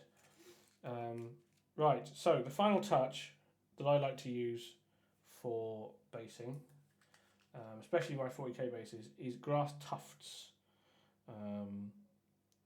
So you get these from, these ones, particular ones, are from Games Workshop. You can get loads of ones from loads of different companies. And I like to just put one or two on my base, just to add a little bit more. I mean, technically I shouldn't be doing this till I finish the rocks, but I don't care. So we're going to put those on there, just because it adds a bit more life to it. I find you want like 2 or 3 different things. If you want to go really push your boat out with the bases, you want like 2 or 3 different textures. You could mix. You can have a bit of static grass and some tufts and some rocks. That is like the gold standard, I think. It gives you loads of things that makes it look a lot more real. Also, these days you can get amazing laser cut foliage, so you have all sorts of jungly plants and things, stuff like that, which is really cool. But yeah, I because I tend to do a lot. If I'm doing a lot of models, I think I keep my bases relatively basic, but just these grass tufts are so good. You get a nice big sheet like this, big ones and small ones. You can cut them up as well. You just get a line, just cut them with a scalpel, go through. It's really good. So just to finish off the rocks, what we're going to do is, we're not going to use Earthshade because it's not quite the right finish for what we want. But what we are going to do is mix some Dryad bark and some Chaos Black together, or black, I should say. I keep calling it Chaos Black. I don't know what it is. When I'm trying to talk about paint, I always seem to refer to the old ones. I keep trying to call Steel Legion Drab Graveyard Earth, and I keep calling the black Chaos Black, but Chaos Black's the spray now. But yeah, so we've mixed that in, and we're going to water it down again to a wash consistency, and we're just going to paint that over our rocks, like so. Don't worry, we will be dry brushing them back up a bit in a minute. Just the brown helps mould them in with the base and gives us that weathered look as well. The rocks are so famous for. Cool. So there we go. So that's our rocks washed. That was really a bit of a tongue twister there. We just let them settle. It shouldn't take very long. And we're going to try a little bit of a dry brush. Do I have the right colour? Do I have some Administratum Grey? We're going to have to bodge some Administratum Grey together, which is fine because it's basically just Dawnstone with a bit of white in it. So let's get some. Yeah, that's not mixed very well. We'll leave it like that. And some Dawnstone. Lighten up our Dawnstone, brighten up our lives. I need medieval torches. As in sticks with fire on the end. I love how it's like medieval torches for work. Now, people who are watching this have absolutely may not have any context for what you do for work. They're going to be like, what is it you do? Oh my god. They're trusting you with fire. More importantly, they're trusting you with around kids and fire. Dangerous people. Right, so we're dry brushing this with Administratum Grey, or my own homemade equivalent, he says just now. Normally I would use a really tiny little dry brush just to make sure I'm picking up the edges, but you can get the idea from this. Ta-da! And there we go. Our bases are complete. Fake fire. Oh, they've got the flickering LEDs in them. Is that what it is? We need to find some sort of clamp for them. Fair enough. I'm sure we can bodge something together over the weekend. Okay, cool. So here we go. That's it, pretty much. So what we've done, I've shown how to do a quick gold recipe by taking Vallejo's model Air Colour Gold, dry brushing it over. Or over brushing, I say, get a nice coat, and then washing it and dry brushing it with silver. Same goal with our silver Argent Stormfellow here. Got a nice smooth silver on there. We've painted some Space Marine faces. We've got our little simple one on the left here, and the one on the right. Got a bit more depth to him. We've kind of added a couple other details, like giving him a stubbly look to him as well. And we painted these two awesome little bases. Again, they're simple, quick, easy to do. These are almost 100% dry. We'll give them a few minutes. But that means I can get back on to some Dark Elves. Yay! Dark Elves are the best. Bring the Dark Elves back, you cowards! Legacy factions. You're just scared that we're going to kick your teeth in and steal everything. Because Dark Elves are the best. Right. So, where did we get to? Well, that's what we need. We needed the Reichland Flesh Shade wash on our Dark Elves, because that's where we got them to. Because I remember, because that's the paint we forgot on Wednesday. So we'll go in and wash all these. So I'm really sad. Like, the Legacy factions are some of the coolest factions in fantasy, I think, anyway. Lizard Men are absolutely gorgeous.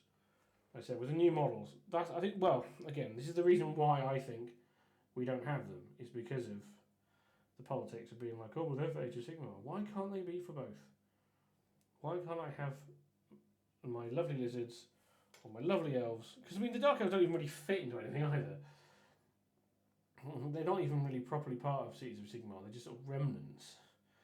Cities of Sigmar have been redone now.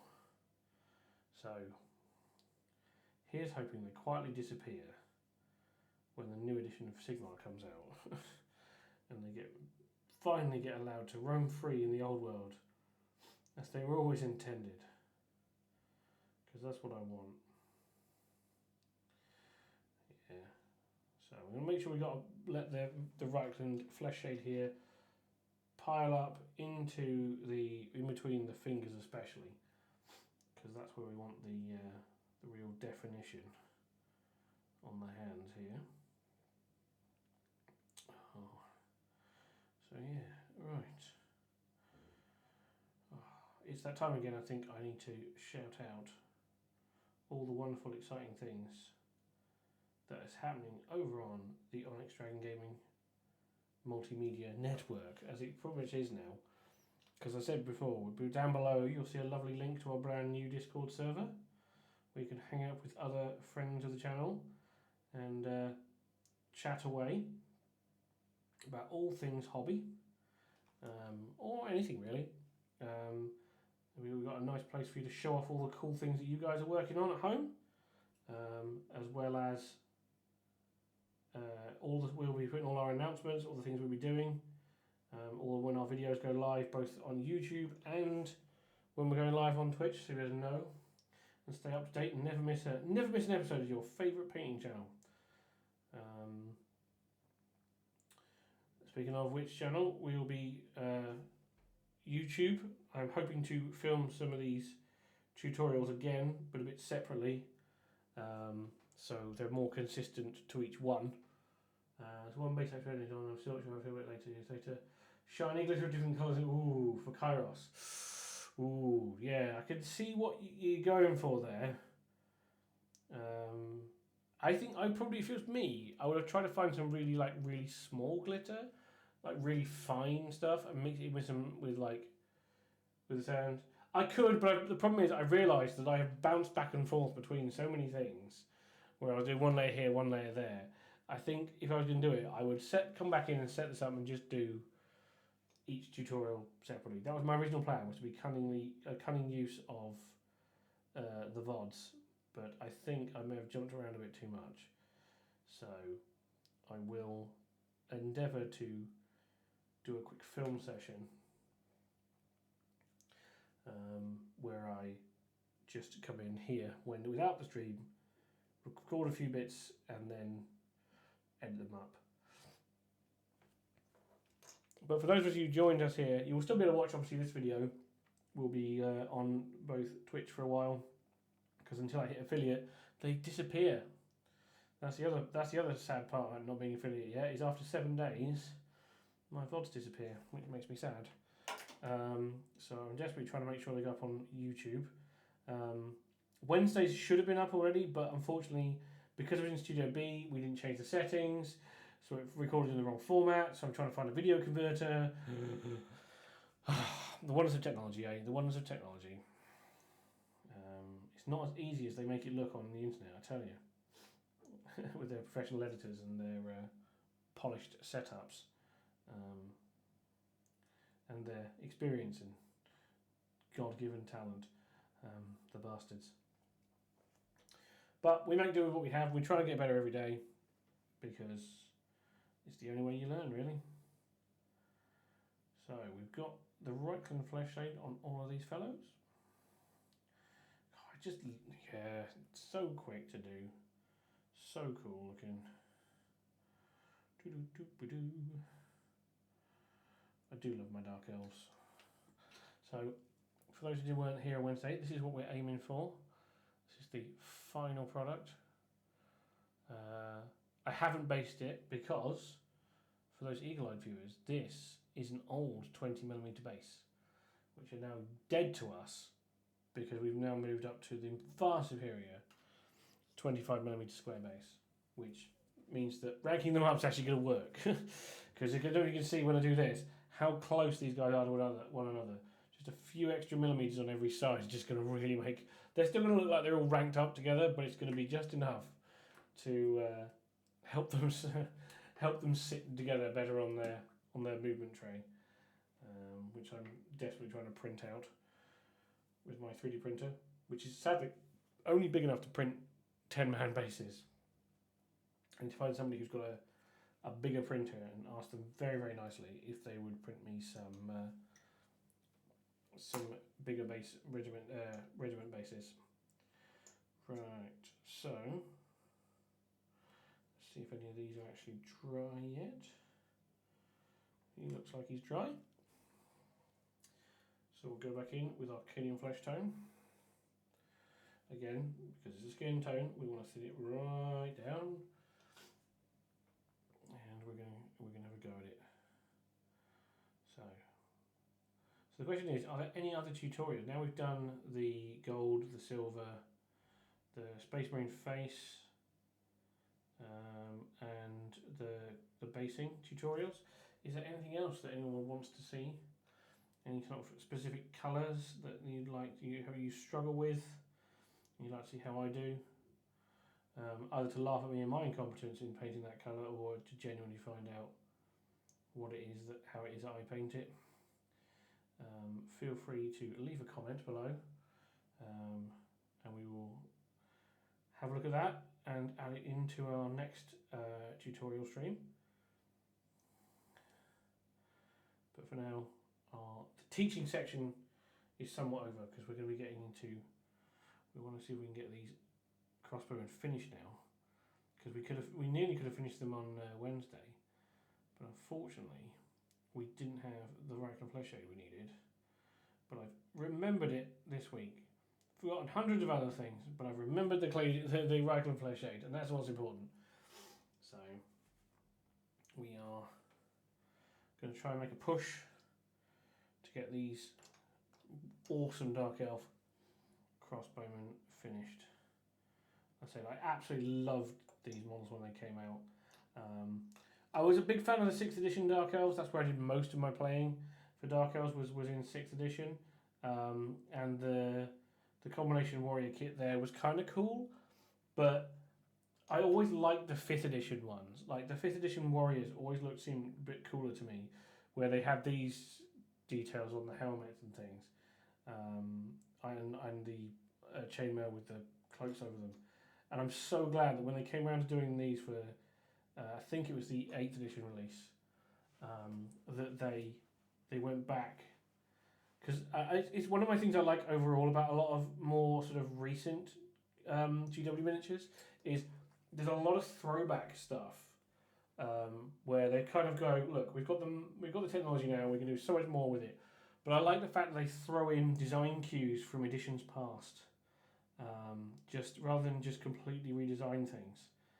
It's like we're going to throw in these little bits of design history, so to speak. for the models. And I really love that, especially in the Dark Elf range. So I've tried to go, even though these are newer models, for the army I've tried to build for them. Oh yeah, the Malice Darkblade books are so cool. I love him. He's one of my favourite Warhammer characters.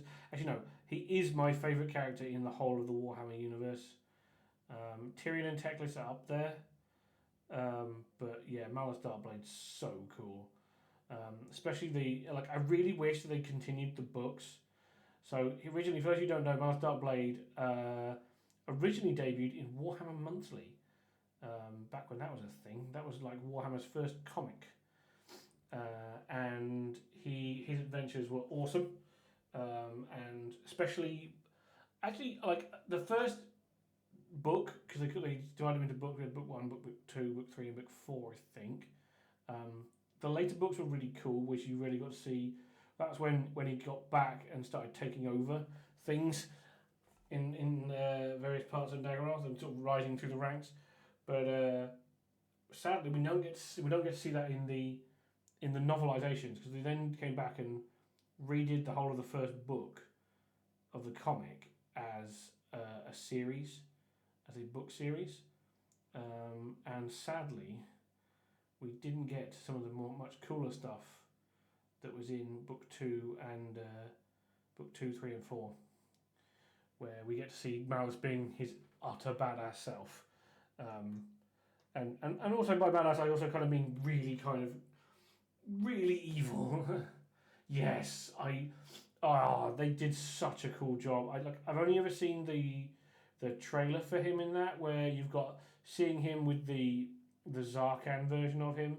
So the premise of Malice Darkblade's character is he's been bound to a demon, which initially tried to steal his soul, and through various amounts of shenanigans, which we won't go into here, he's ended up bound to this demon forever. And when he falls asleep, the demon gets to take control of him.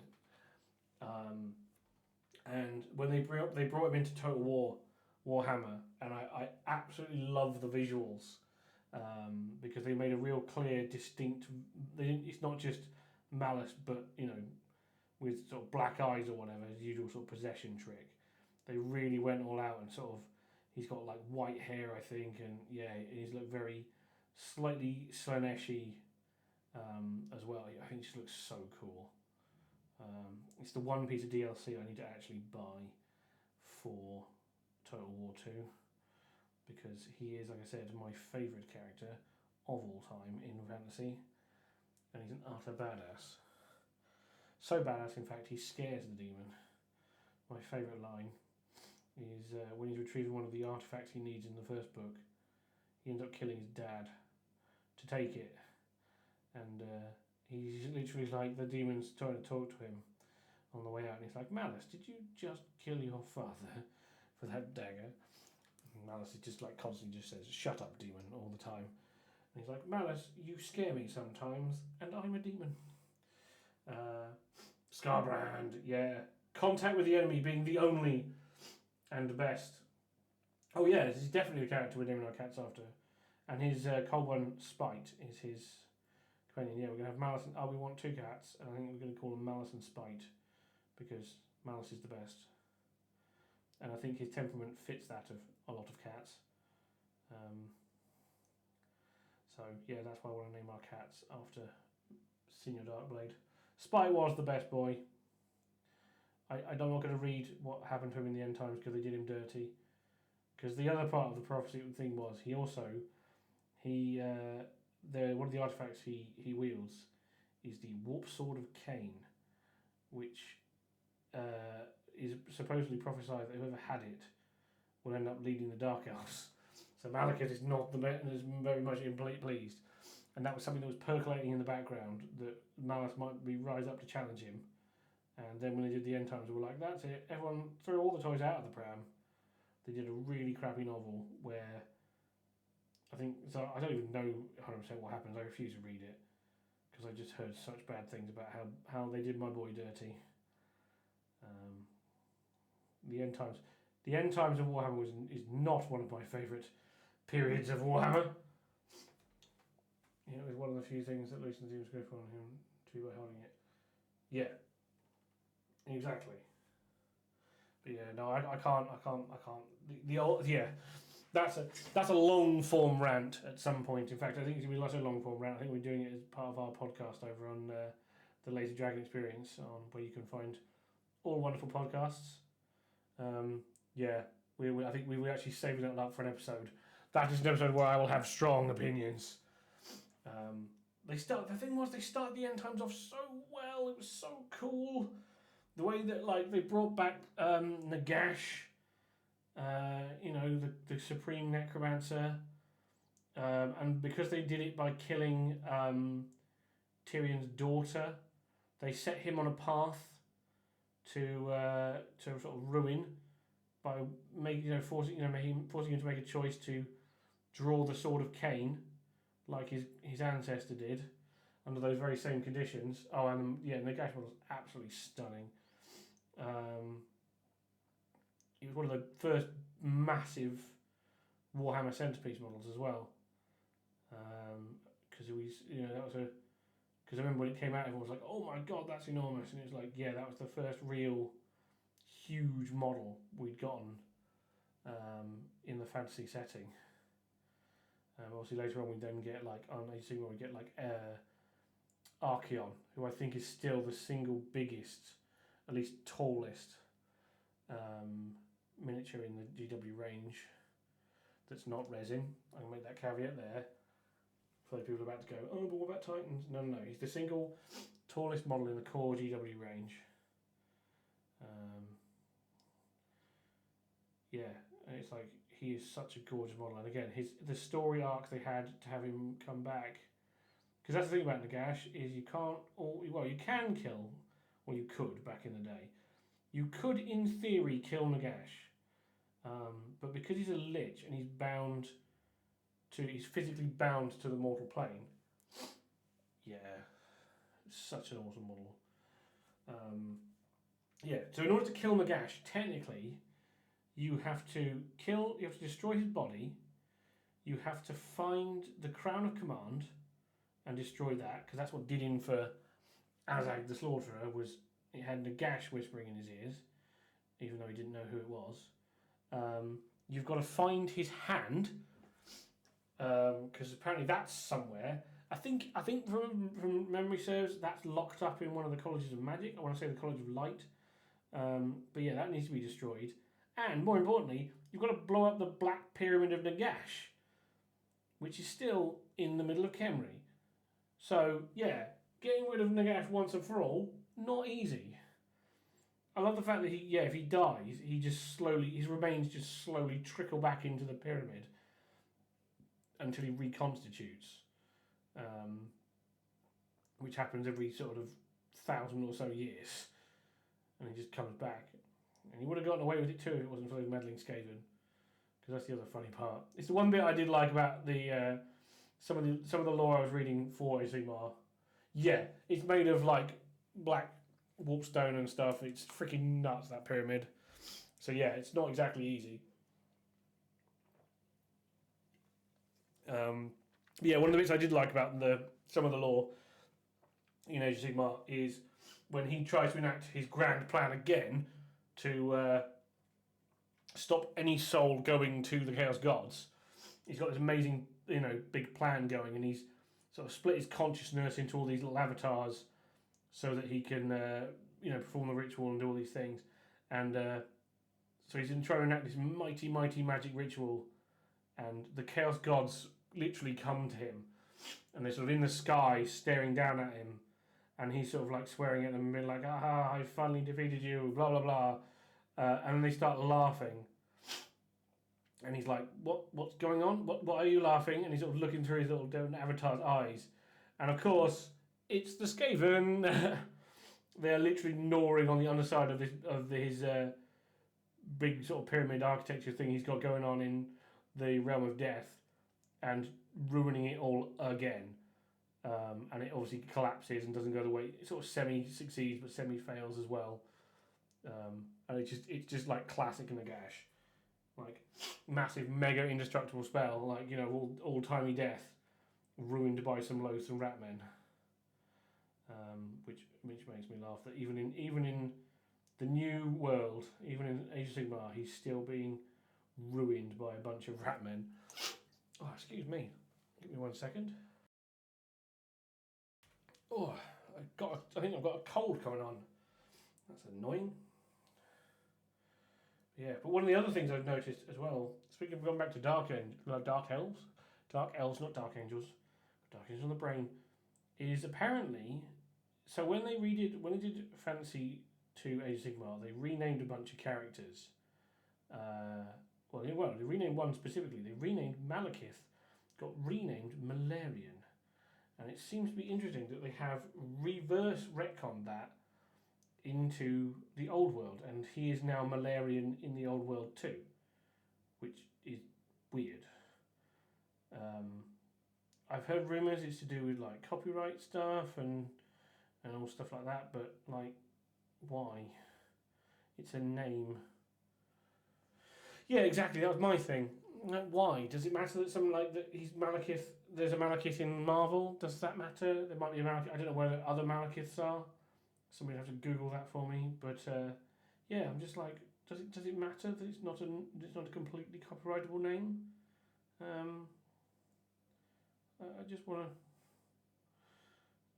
to call. I'm always gonna. My problem is like I'm still calling Eldar, you know, and I will and all that sort of stuff because that's one of the other things I really don't like about Age of Sigmar is a dwarf is a freaking dwarf. It's not a goddamn Duardin or whatever the feck they call them. And elves are elves. There's no A in there because they're like elves or something in Age of Sigmar now, and I'm not having it. I'm sorry. Yeah, this is what I mean, right? Like, you can't have orcs, they're aurochs. And goblins are gits. Ogres are ogres. It's all just like it just feels like one of those knockoff cheap Chinese toys of like Justice League or something, you know? And I'm like, but this is Games Workshop. Like, why? Everyone knows what an elf is. Everyone knows what a dwarf is. Why do we need to change? Yeah, gits. Yeah. The Night Goblins that I'm painting, they are technically now, their faction name is the Gloomspite Gits. They're not Chaos Warriors anymore or Warriors of Chaos. They are the slaves to darkness. It's just I don't understand it. Same with the Eldar in 40k. The Eldar got renamed into the Eldari. The Dark Eldar got renamed to the Drukhari. I just don't know. Well, the Harlequins they're just Harlequins though. They didn't change. Yeah. Oh, definitely, yeah. To be fair, it does explain them. It's like, they are a bunch of gits. But yeah, that's how they kind of used to refer to themselves a little bit like that, I think, if I remember rightly. So they'd call themselves the gits. These gits. Sneaky gits was a unit. Stabbing gits. But yeah, I don't get it. I don't get this need to like. Is it a search optimization thing? Like, is it, because if you put in, say, Aelf into Google, will you just get Games Workshop now? Is that the purpose of it? I don't know. It just feels a bit excessive. There's probably a bunch of IP lore behind it that I don't understand or know, but just because if someone's going to make knockoff models, right? Surely if you can't copyright Eldar, they'll just call them Eldar, right? Regardless, whether it's copyright or not, and people still know what they mean. Is that not the case? And my old man shouting at cloud here, do I not understand the kids these days and their search optimization terms? This might be the case.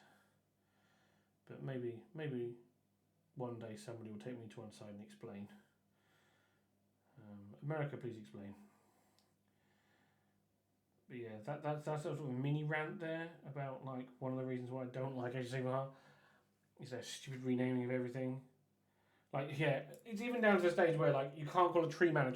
He's got to be a tree lord. It's like he's a freaking tree man. He's a man that is a tree. This is not hard. This concept is easy. You know? Part of me expects, this is probably the reason why they got rid of like great eagles in fantasy, because you can't copyright great, it'd be like great eagles or something, I don't know. The avian windlords or something. It's like the Lumineth. It's like when they did they're one of those races, like when they first came out, the Lumineth, I did kind of like them in pure propaganda, yeah. I mean, let's be honest, it's totally fair though. It might be propaganda, but it's also right. Grand tree grand poobah, yeah. That's what it is. Oh, excuse me. Right, so here we go. On to the next layer. So this is more of a, we're on to the less tutorial side of the stream and more onto the let's just talk about random nonsense part of the stream. Whilst I paint tiny elves. Yeah. I need to keep my eyes out for some local events for Old World, so I can play with these guys, because I do really want to get them on the tabletop. I miss them. They were the army I had the most success with back in the day. I know them really well. They haven't changed that much. I want to play my Dark Elves.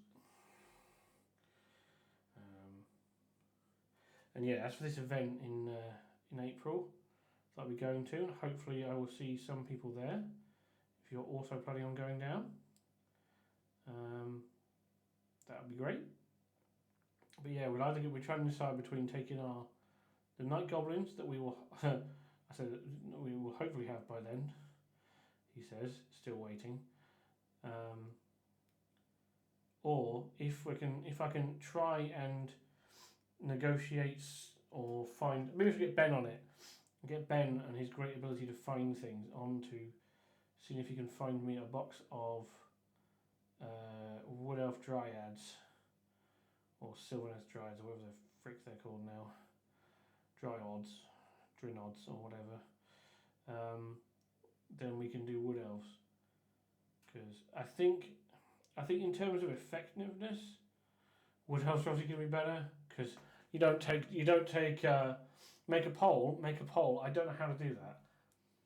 I will have to do it on. I'll do it on Twitter, I think, because I can do it on Twitter. I don't know how you make a poll on Twitch. But if you have a choice between one or the other, please leave a comment either here or on the YouTube or on one of our social media posts. I should put it up as a poll on Twitter, and we'll see what people think we should choose. Like I say, sadly. Oh, okay. Oh, good lord, that's a lot of words. Where's that? It's on the. Manage poll quick action by adding a new quick action. Yeah. I think that's it. We'll have to do it on Twitter. Yeah, I will learn how to do it for this as we keep learning and the wonderful ins and outs of Twitch and Twitter or Discord. Yeah, either way, we'll do it everywhere. We'll do the poll everywhere. You can vote everywhere you want, and we'll see what people think we should take. Like I said, the night goblins will be fun. Don't get me wrong, but I feel like they might be a bit too weak, and we might not have. We'll have a little bit of fun, but I think we might end up getting so battered that the fun stops. Because like I said, I've been to events before where I've just taken armies that are so inept that you just spend most of the time taking them off, which is fine if you're playing doubles because you have a mate there to have a laugh with and whatnot about your bad fortune. But when it's just you, after about the third or fourth game, it gets a little tiring. And also the other thing is, I haven't actually been able to put Wood Elves on the tabletop since I was at university. I don't think. So it would be really cool to ride out of Athel Lauren once more And I'm so close. Like I said, all the stuff I've kept, I'm so close to having a full army. I just need to find myself a few more Glade Guard and some Dryads. I will see if I can get Ben on it, because if anyone can find old out of production models, it is he. That is one of his special skills. Yeah, I'm just really excited. I know I've probably said it a lot on here, but I love. There's just something about like the movement phase being a big deal.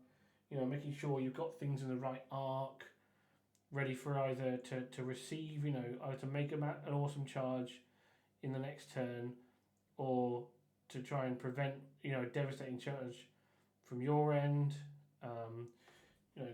Actually legitimately outflanking people. You know, sending fast cavalry down the sides of the board, letting your flyers come across. Because I'm putting Great Eagles in my Wood Elf list as well. Just sending them out to harass, small units of archers and things like that on the opposite side. And then obviously the magic phase. I mean, there's not a magic phase as such, but I just miss that. There's just something so cool about fantasy. It was always my favourite game to play. Well, second. Necromunda has always been my favourite game to play, but that's purely because of the more of the RPG style elements to it. I love the fact that watching your gang grow and progress, and the sort of stories that spring up around the games and things has always been great for me. I've always absolutely loved it, and that's why I like it more so. But in terms of a just straight up pick-up game, where I can roll up with my X 1,000 points and you can roll up with your X 1,000 points, I just never had more fun than I have playing Warhammer. Yeah, I've had some great moments in the past. I think we think of some of my favourite memories from gaming, from everything from going completely last in a doubles event to then coming in the top 10 of a studio tournament. It was really it's just everything's been those have been my best memories. Although if we're talking about like pinnacle events, I think the best event I've ever been to for that was, well, actually no, it's two now. They've both been the two highest events I've ever been to in terms of enjoyability. Have been the two team events I've attended at Warhammer World. There's something extra special about playing on a team at events, I think. I said the same thing about like doubles as well. Doubles is really cool because you can you've always got somebody there who's in the mud with you. You can share the good times and the bad times with. Plus, you can have really fun side challenges. So, I went to a doubles event with a good friend of mine, Dave, who plays Space Wolves, and I play Dark Angels. This was a Heresy event. So, I said, wouldn't it be fun if we did a Lion and the Wolf style challenge to see which side is better? So, we determined to see who could get the most kill points throughout the weekend. So kill points when you kill an enemy unit or character. And some missions in the game rely on kill points, but a lot of them don't. So they were kind of outside what we were trying to achieve as part of the game. And it meant that even if we were getting absolutely battered by our opponents, we still had a bit of a fun challenge between ourselves to see if we could like sneak kill points away from each other. And that added a lot of fun to the event for me, because again we didn't do particularly well. We did okay. We didn't do great. So having that extra level of chat, that extra bit of fun, that we could have between ourselves meant that it didn't matter whether our opponents were complete a-holes or whether they were awesome. Most people are, but every so often you come up against people who are just a bit too desperate to win. It didn't matter to us because we could just have fun amongst ourselves. And I say that's magnified even more when you're on a team.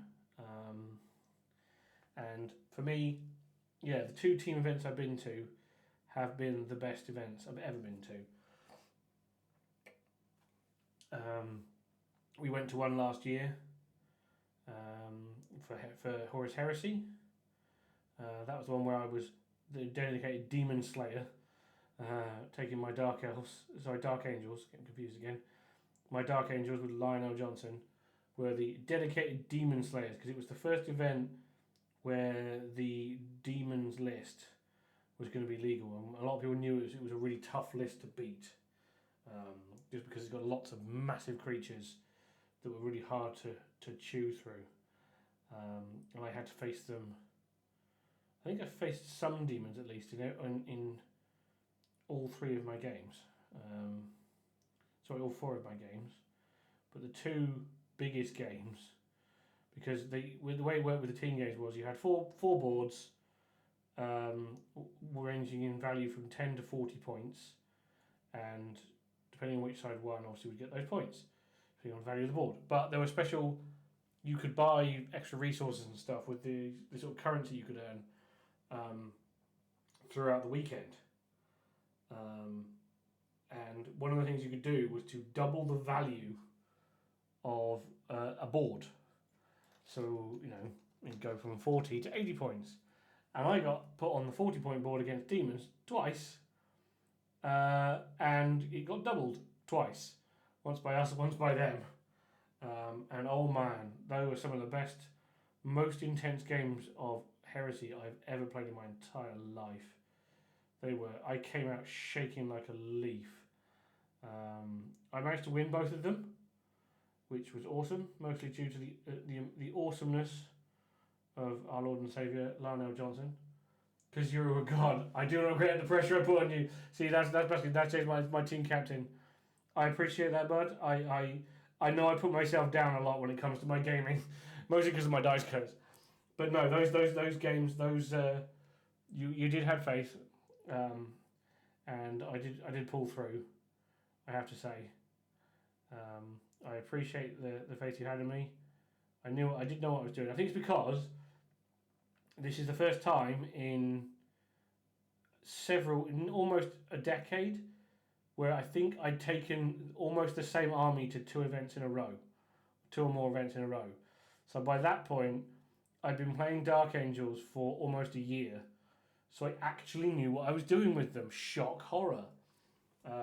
Who knew that taking new armies to every single event you go to was not the best plan?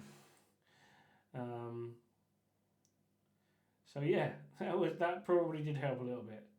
But yeah, I hope you agree, Baskin. That was such an awesome weekend. It was really fun. I still don't understand how we lost as a faction, but apparently the rest of our side clearly let the scene down. It wasn't the team made. Yeah, that's what I'm trying to say. Yeah, the team made the event. Yeah, the 4 of us were there. It was me, you, Ben, and Mark.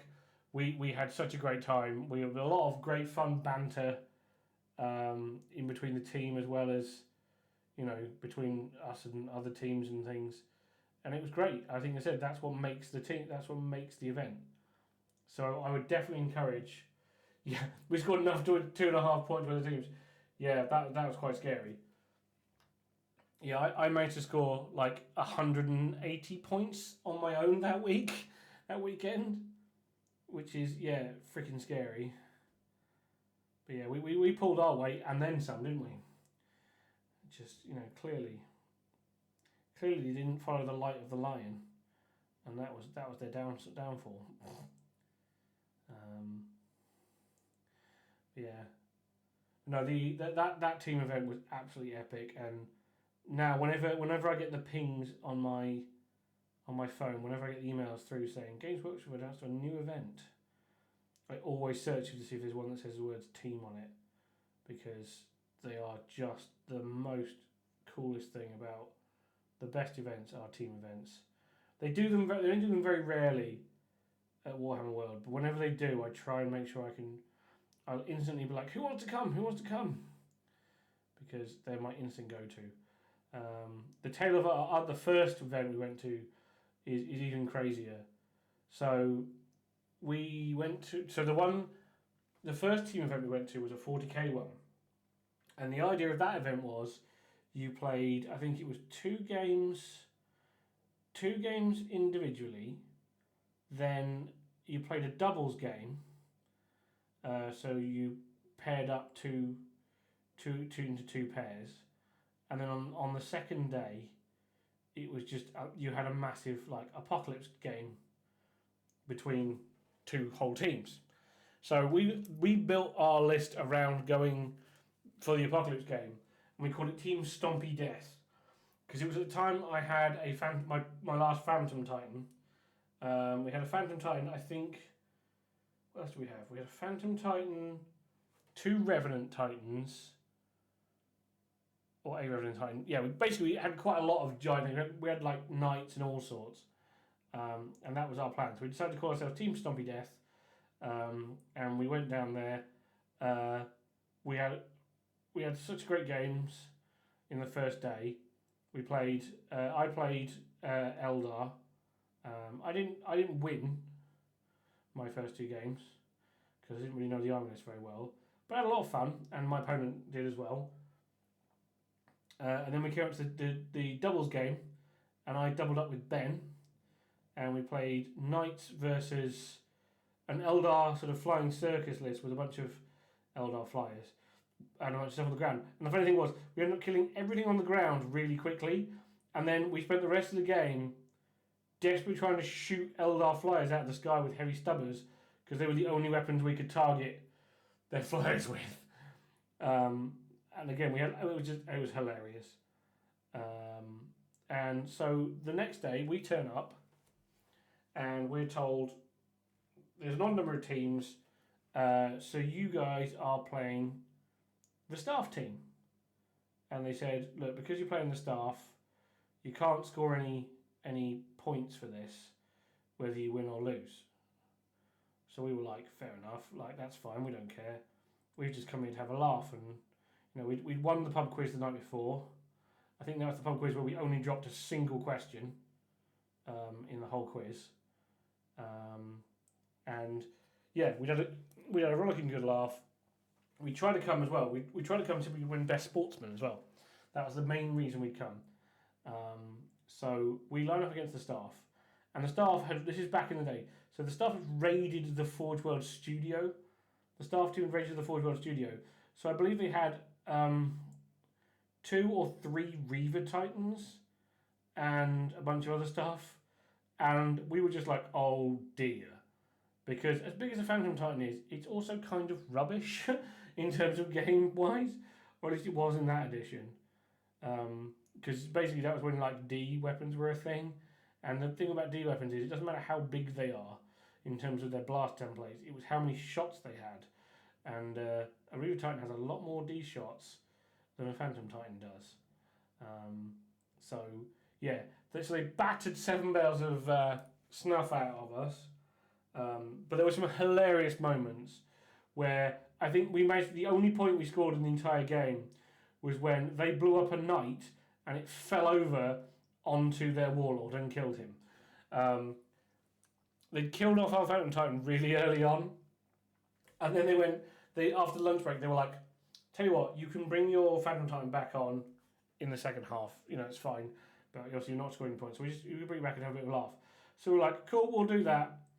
And that's when Trazyn the Infinite turned up and went, this is mine now, and took control of it and used it to blast a massive hole in our lines, which was hilarious. So anyway, we were just laughing our asses off about how we'd been absolutely beaten senseless in the final game. But it was really fun. We'd had a lot of laughs. And yeah, it was great. It was great playing with the staff. They were a great bunch of guys. And we had a good time. So anyway, we're very happy. And there was another team there that were taking the event really seriously. They'd taken all 4 of the superior greater demons that Forgeworld make, or Forgeworld made, like Angrath the Unbound, Arachniel, Scarathrax, and whatever the Lord of Change is called. So they'd taken all them in their Apocalypse game, and they were desperately trying to win the event, and they kept checking up on us throughout the whole of our Apocalypse going, how are they doing? Have you guys scored any points? Blah, blah, blah. Because I think they'd done all the maths about how they think. And we just didn't care. We were like, whatever. Because we didn't know. We'd done really well. Everyone had done really well on the first day, except for me. So we were doing well in terms of wins, etc. And we sat down for our for the awards ceremony. And a friend of ours, Josh, who had been travelling back up to Preston, where we're all from, he dropped by because he knew we were there. He thought he'd come and see us on his way home and see how we were doing. And he sat there, and we're sitting down and we're doing the event. We're telling him how it had gone and how many wins and stuff we'd got. And the other great thing was that Ben managed to win Best Painted Army. That was the first award. Ben won Best Painted Army for his awesome House Tyrannus Knights that he's painted a few of, 100 or so. And we were all really ecstatic for him. And then obviously they got onto the pub quiz, and we get up for that as well. And we were all like, "Yay, we won the pub quiz!" And then they went on to Best Sportsman, and they called our name again. We'd gotten all but one of the possible votes we could have for best most sporting team, and I was absolutely over the moon with that. I was so happy that our team had won most sporting, because that's the event goal I had, was to win. And I was so over the moon. And that's when Josh turns to us and says, "You know how they do the scoring, right? This means you've won the event." And we were like, "No, shut up, Josh. No, we haven't. We've done okay." He's like, No, you don't understand. Like, these events are scored with, you get points for winning games, but you get points for best sportsman, for being sporting as well, and you get points for painting awards. And we were like, what? So anyway, they start reading out the sort of top 3 teams, and all of a sudden they read out our name, and yeah, we'd won the whole flipping thing, and none of us could believe it. We were like, what the heck? And it turned out that because of our best game votes and things, the reason we were playing the staff is we were so far ahead of anyone else by day 2 that it didn't matter if we didn't score any points. We'd still win the event. That's why we got to play this. That's why we were playing the staff, because it didn't matter. So this team that had been so obsessed with us being able to score points or whatever, were kind of miffed because we didn't but because we obviously kicked them ass so thoroughly. But it was awesome. It was the pinnacle of my gaming career, I think. Was winning that team event with my best mates. It was absolutely awesome.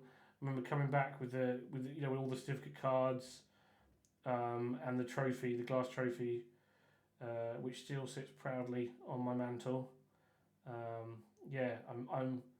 That was the one I was most overjoyed with.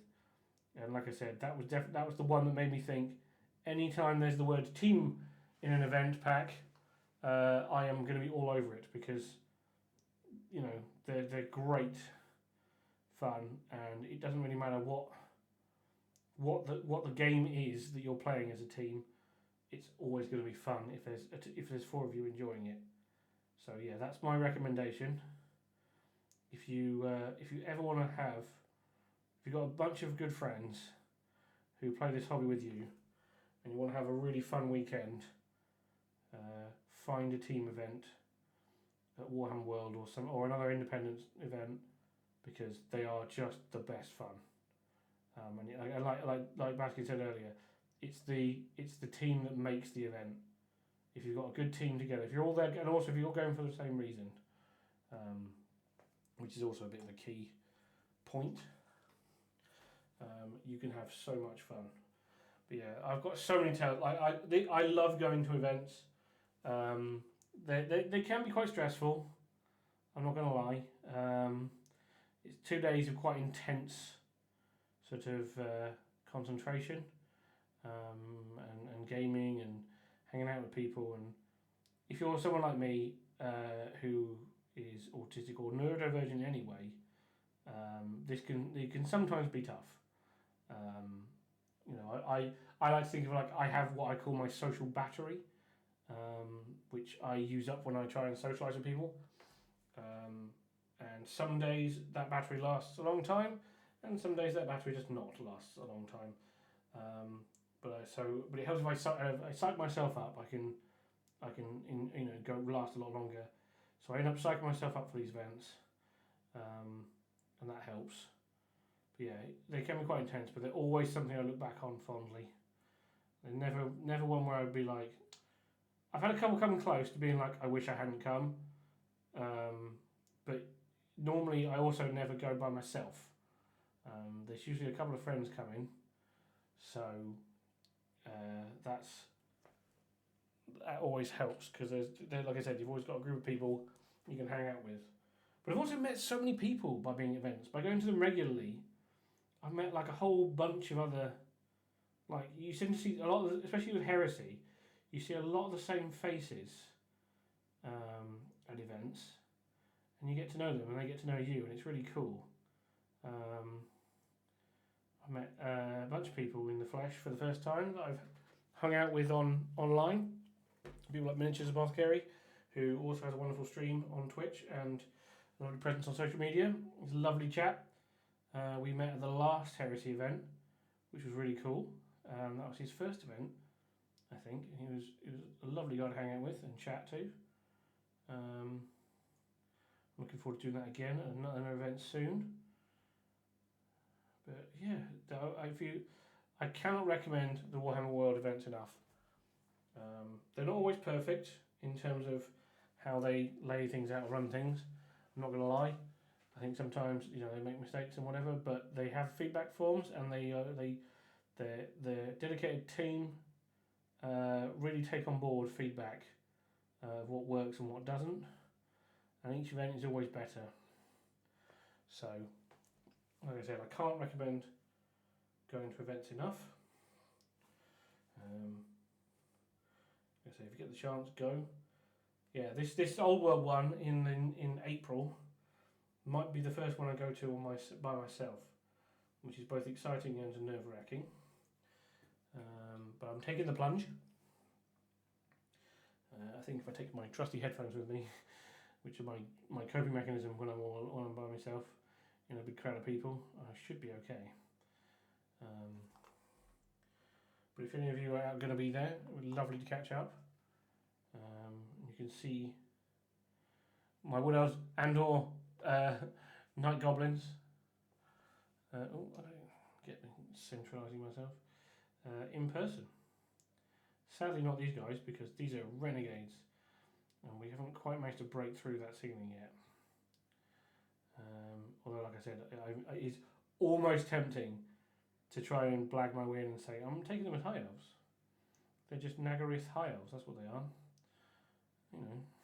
Don't you recognise them? I doubt they'll let me get away with that. So, yeah, we are just painting in the last, these are actually the last major detail we've got to paint on these guys, because we managed to do such a good job on Wednesday, we nearly finished them. I'm looking forward to having a go at some witch elves for this Dark Elf army, actually. I haven't painted, I love the old metal witch elves. I've still got a massive unit of them, but I think they would stand out too much in an army with the rest of it's all the new plastics, because I think they're slightly smaller. So I think I'm going to have a go. I have got 10 of the new ones that are now part of the Daughters of Cain range.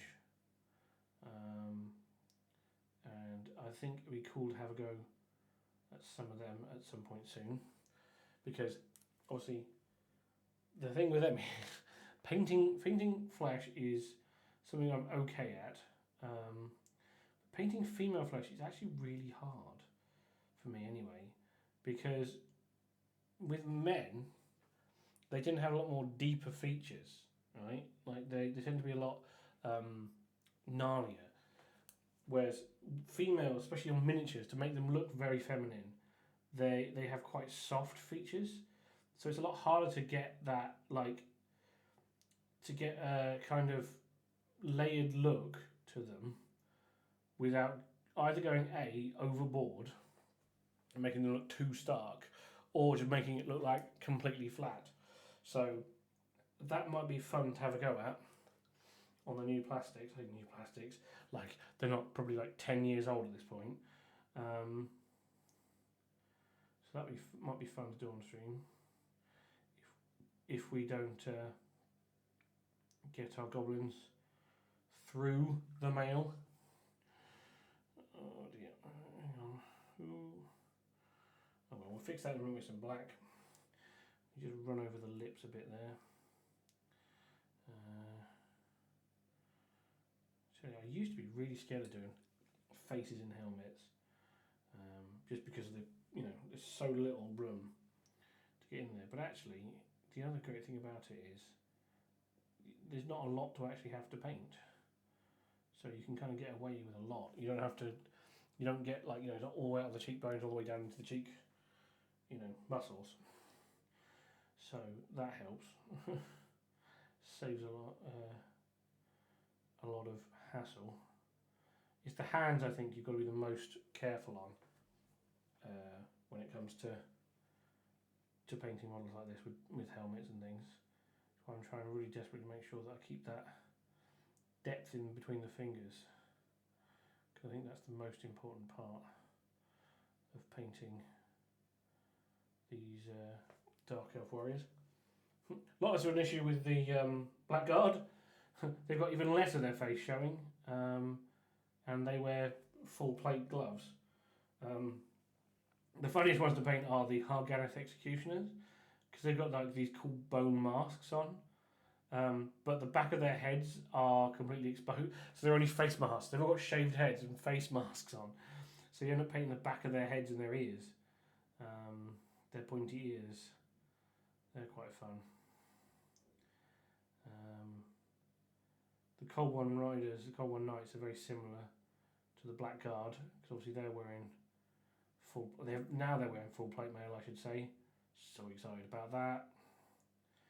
Finally, a proper heavy cavalry unit. I love Cold One Knights. Ever since I remember they showed off an unarmoured Cold One that Jez Goodwin had designed, because they went from like in 4th and 5th edition of Fantasy, the Cold Ones just looked like your classic Jurassic Park Velociraptors, and I think they looked absolutely wicked. Then, because in the sort of background they're supposed to be sort of slow-witted beasts, so they had stupidity as a special rule, which meant you had to roll every turn, and on a 1 they'd go boo and do nothing. And it kind of didn't fit the aesthetic of the raptor type things they were supposed to be doing. So they made the sort of 6th edition ones, these big hunchback kind of imagine almost, it was like a T-Rex, like a short-necked T-Rex. They were almost like dewbacks from Star Wars, except they did still have like a T-Rex like head. And I wasn't a massive fan of those. Like the knights themselves, they did for that run were really cool, but there was just something about those Cold Ones that was just really naff. And then they did it really cool. I remember they did an open day at Warhammer World, and it was one of my favourite open days. And I tried to use it as an example when I worked there of explaining what makes a good sort of reveal stream sort of thing. So obviously we're so used to reveal streams now, but at the time Games Workshop were fluctuating between this not telling anyone anything about anything ever and showing off random things. And this particular open day, they just went sod it, and all the sculptors just bought random bits that they were working on. So there was no context. So these were all like bits like in work in progress. So they had like a Space Marine arm holding a melter pistol, for example. Right? There's no other detail on it, but it makes people think, ooh, maybe they're working on Blood Angels, because Blood Angels have melter pistols. It's one of their things, right? They brought, again, it was Jez Goodwin. Jez Goodwin's stand was the best because he had the brand new design for the what's it called, the Juggernaut, Cornate Juggernaut, you know, the proper rocking robot rhino, which was awesome. Again, it was no rider on it, so we didn't know whether it was for like whether it was for demons, whether it was for mortals, what it was for. Same with the Cold One. It was just the first time we'd ever seen the new version of the Cold One, and it again looked proper slick, classic Raptor stylings, and it's the one we know and love now. And oh my god, I remember seeing that and just being so excited because I knew that meant that some point soon in the future, TM would be new Dark Elves, and that one of the things that it would be with them would be new Cold One Knights. And like I said, as somebody who was not a fan of the big lumbering Cold Ones, I was beyond hyped. So I think for me, that showed one of the cool releases, but also I think it was the best kind of reveal, in that it said, yes, we are working on X. We're not going to tell you when it's coming out, but it is coming out. So that was really cool. And I absolutely love those those. I keep calling them new. This is the thing, like, you know how people. I think it feels like people of my generation, especially, we're really startled by the passage of time. You know, we look back on I look back on the 90s thinking that was like last decade. I keep seeing all these videos being like, what would people think video games 10 years ago were like? And what they actually were. And you're like, oh my god. And I think the same is true with miniatures, especially. Like, I keep saying, oh, this is the new version of this. But these models have been out, some of these models have been out for like 10, 15 plus years. The Cold Ones, I think, have actually been out like 15 years now. But whatever the latest version of the model, I will always call the new one, because I remember the one before it. So apologies to younger viewers who are like, new, these are ancient, they look old and rubbish. That's what I mean when I say new. So yeah. Whoa. Yeah, but Dark Elves, they've got to let them in. Let them into fantasy, I swear. We're going to make that campaign. I'm sure they will do eventually, but for now, I'm just going to base this army up and play with some of my friends in the local area and take them to some indie events, hopefully. Then, like I said, I'm either going to take Wood Elves or Goblins to the next event I go to. Right, so that's it for the flesh. Now we're going to go for the fun part, trying to blackline in around the helmets and paint in the mouths and eyes. So this is where I start like tapering off when I talk, because I'm having to concentrate real hard. I'm doing my best. So the question is this a good time to remind everybody to please, if you like the stream and haven't already, please drop us a follow. If you're on YouTube, please like the video, share, subscribe, do all the magical interaction things. Come join our new Discord. The link should be down below this video somewhere. He says with somewhat confidence. Because yeah, weirdly, I don't get to see exactly what this looks like from your end. Yeah, so join us and keep your eyes peeled to social media to see what we've got coming up in the next couple of weeks. Oh dear, yeah. This black lining is always the most fun part, because you can mess it up royally. Yes, I was saying, we're really close to hitting affiliate status here on Twitch. The affiliate status on YouTube a little bit further away. seeing as how you have to get to 1,000 subscribers these days. And we have 16. But when it comes to Twitch, we need to get to 50. If we can get to 50 followers, we will get the magical affiliate status, which will allow so many cool things into the chat and help us be seen by a lot more people as well. As Twitch will start promoting us a bit better, and we can hopefully build ourselves a community all around the world. I've noticed. I mean, have a look at the analytics because they're always fun. I like to see where people. We had our first German viewer in the other night. I don't know if he's still lurking out there, but if you are, guten Tag, or good, I should say guten Nacht. It's probably dark over there as well. Buenas noches to those of you in Spain. Then we get people to subscribe and they get some emotes. Exactly. That's what I'm hoping. We just need to cross that threshold. So if you know anyone who has a Twitch account that is, or even vaguely knows what Twitch is, anyone has an email address, convince them, please convince them to sign up to twitch.tv and join us and just come and caress that gorgeous follow button. And then, like I say, we can get some cool custom emotes, channel rewards, and if you would like, subscribe as well, especially if you've got Amazon Prime, because then you can make Jeff Bezos give me money, and at the end of the day, isn't that what we all want? For Jeff Bezos to give us money. But like I said, we're so close now. I think this is the worst part. Is at first we sort of rocketed up when everyone joined us. It was great, but now we're so close. I'm like, come on, just a few more. We can cross that line, cross that threshold. But to our loyal viewership, thank you for joining us along the way so far. We really appreciate you. Thank you for sticking with us while we've been learning our ways around technology and remembering to bring paints and such like. Yeah, and also for poking me into ranting about various things.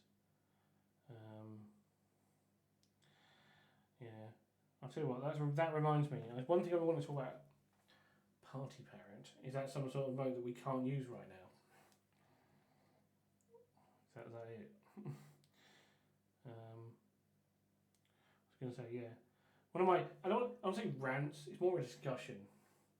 Might need 7 TV for it. I don't know what that is. Must be some add-on package. Because we want to get some funky graphic. A raving parrot. Well, who doesn't want that? Who doesn't want a raving parrot in their life? I mean, raving as in dancing, I assume, not raving about, the news or something. I definitely don't think anyone wants that. One of the things I wanted to talk about, which is a subject very close to my heart when it comes to Warhammer, is the art. It's something I've been wanting to talk about for a long time. Now I've got a captive audience. I can talk about it. This is less of a rant and more of a just kind of this is old man. Not so much old man yells at Cloud, but old man reminisces about Cloud. See, when I first started in this hobby, the big art. See, the art for 40k was there was less of it because there was a lot less releases and things. But it was for me, the thing I loved about it the most was it was a lot more epic. Now, I want to caveat this discussion, this TED talk about GWR with the fact that the modern Games Workshop art is still gorgeous. Look at any of the box cover artwork. Look at the new Old World box set, for example. How cool that is. And yeah, the modern artists who work for Games Workshop are incredibly talented. And there's some of the best fantasy art going. I include sort of fantasy and sci-fi together in that one. And yeah, they are absolutely stunning. So this is not a dig. This is not one of those, like I said, it was much better when types. because I also understand that the thing is, there's a lot more. They need to paint a lot more than they did back in the day. When you had like one box set a year, you know, one big box game a year, or a couple of codexes, you could really go to town on those cover pieces. Yeah, exactly. Again, same. Those little cardboard sleeves that just are full art are absolutely gorgeous. So, but for me, the classic era of fantasy art, and I think it is in terms of generalisation. Actually, I think I like all fantasy art from this era. Is the mid-90s, the mid to late 90s. For me, is the absolute peak and pinnacle of fantasy style art. And the two biggest proponents of this for me were John Blanche, obviously, a man so deeply linked with the visual style of both Warhammer and 40k, and genuinely awesome human being too. I've had the pleasure of being, I don't want to say a friend, but we hung out a few times, and he's a lovely man. He was but his art was so influential, so inspiring to me, as well as my personal favourite artist of GW's, Jeff Taylor. Now, if you don't know the name Jeff Taylor, you've probably seen some of his art, or at least recognise it. I think probably my personal favourite of his work is the cover of Titan Legions, the old game Titan Legions with the Imperator and the Mega Gargants on. The cover for Necromunda, the original Necromunda, I believe is also him. Dark Millennium, for those who remember that. And various of the second edition cover works for various codexes and army books. The one that springs to mind the most is the Space Wolf cover art for second edition. Now, the thing that I think changed, that there's a real difference between those two guys and the way they did their art and the more modern style of GW art, is that in the more modern style of GW art, things as they sort of go away get more hazy. They tend to be like, you get like the main characters of the piece in the foreground, and then as you go back through the sort of, right, even on the big massive battle pieces, you go back out there, and they are they sort of fade into a sort of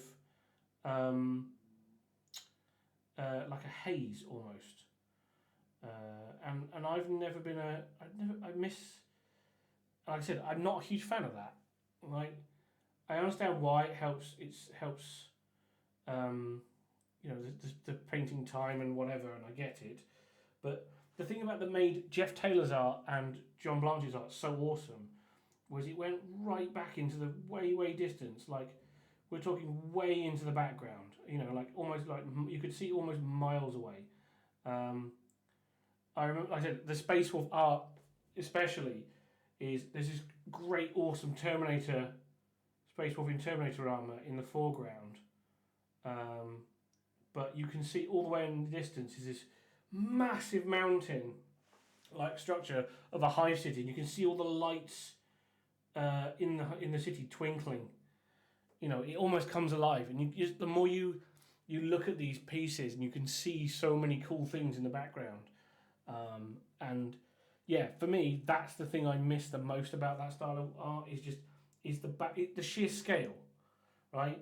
Because 40k especially has always been massive in terms of scale. You know, hive cities that are miles high. You know, millions of Imperial Guardsmen, entire planets being roasted by, you know, orbital bombardments in exterminatus campaigns.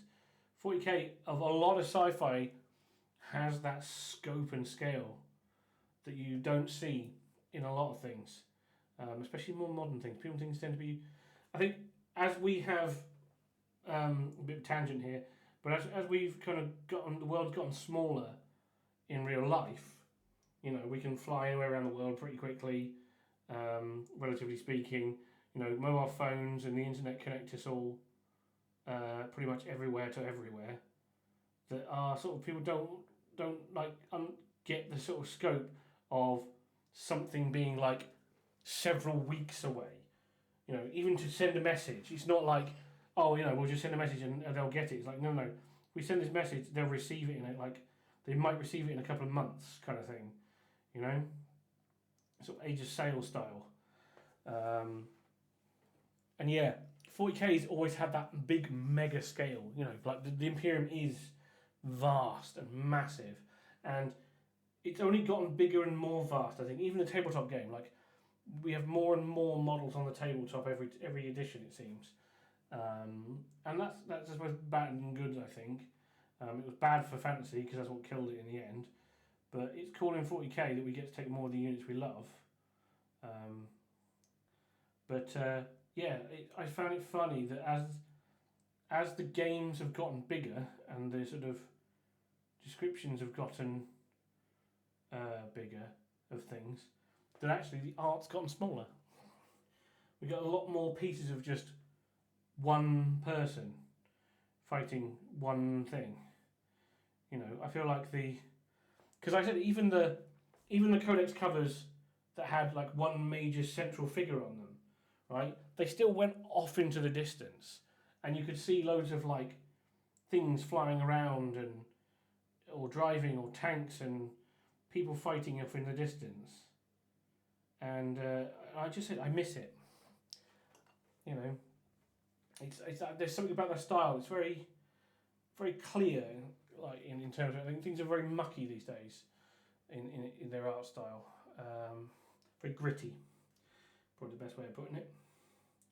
And I like a good like mid-90s fantasy piece of art. It's the same with Magic the Gathering actually. Magic the Gathering's art's very similar. Like one of my favourite pieces of Magic the Gathering art is, I've said it before, is Glimmervoid. It's just this weird hexagonal kind of wavy metal floor under a sort of bright sky, but there's just something about the colours that I just love, about the way that the light comes off the reflective panels. It's stupid simple, but I love it. Yeah, thank you for coming to my TED talk about Warhammer art. It's a random diatribe I've been meaning to go on for a while. Well, I'm trying to think of cool things to talk about. It's been quite a quiet stream tonight. Everyone, maybe is this Friday night? Is this the one where everyone's out? Everyone's out partying. Is there something big on the telly? Or is it just one of those days where everyone's come home and thought, you know what, I'm going to go to bed early. But we're still here, we're chugging away. We've nearly finished these crossbowmen. We've got a few, I have to go back in and fix a couple of spots, I think, as we've just nicked the edge of helmets and things. But the faces are nearly done, I think.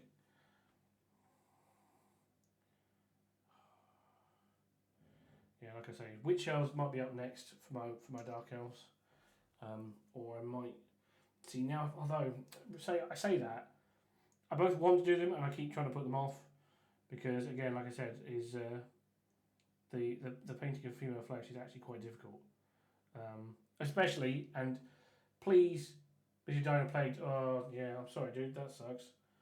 Yeah, this stuff been going about recently.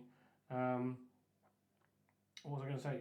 Yeah, think about painting female flesh. The hardest parts, and please don't laugh here because actually, genuinely, these are really difficult. Especially on a model like Witch Elf that's wearing very little clothing. Painting cleavage. Painting a big pair of boobs. And the curve there, and same with, you know, down the back of the thong, so to speak, is really difficult. It's really difficult to make it look good more than anything. Like, you'd think it would be really easy, just, you know, whack a bit of wash down there. But, like, you're effectively painting two spheres, right? So you've got to try and, like, highlight them really well. Otherwise, they just look really stupid. and I'll be honest, it's something I have struggled with for a long time. Is painting boobs. There we go. That's one of my Achilles heels. Please feel free to laugh at me there in the chat. But yeah, it is my Achilles heel. Painting bum cheeks and boobs.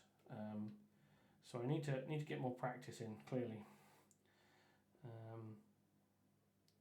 But I think, as much as I want to paint some witch elves, I think I'll save that to do a fully Canite elf force from the city of Harganeth, led by the Hag Queen herself, Helebron. Would be quite a cool variant list, but we'll save that for another time. Also, yeah, I bet, yeah, it's a lot of boobs to paint, and just on the one model. Yeah, I remember when just boobs were just like, add boobs to model was a way of making anything Slaneshi. In the old Warhammer Fantasy roleplay books, you used to get there was a chart for mutations, and there were different charts for different gods. And the Slaneshi one of them was like, if you're a man, you grow a boob, just one. If you're a woman, you grow 3 boobs, but all down one side. Random anecdote there. Here we go.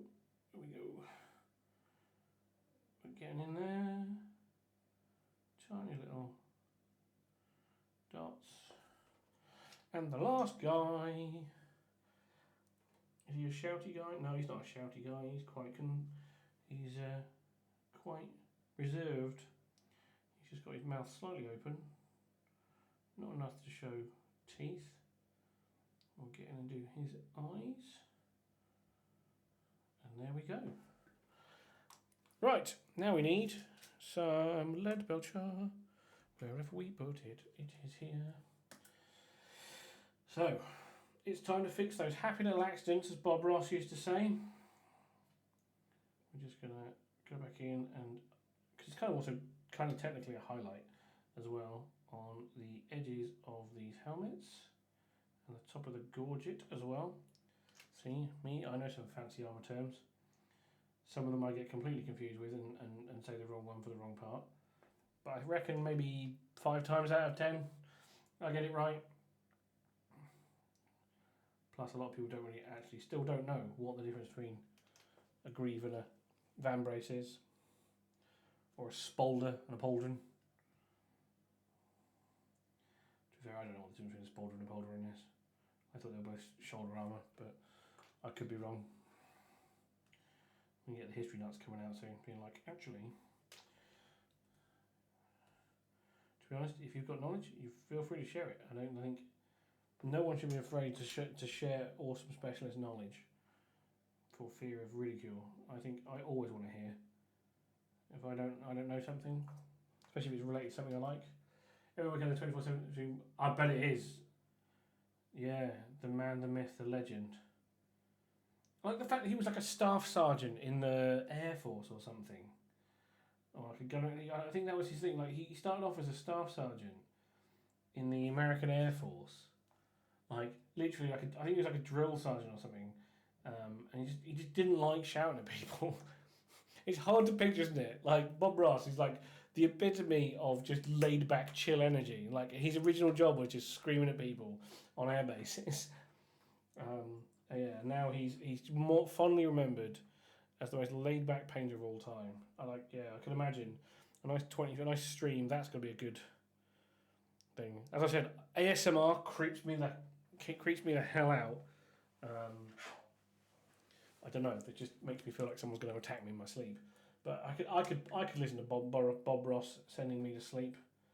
I think that'd be a nice way to nice sounds to fall asleep to.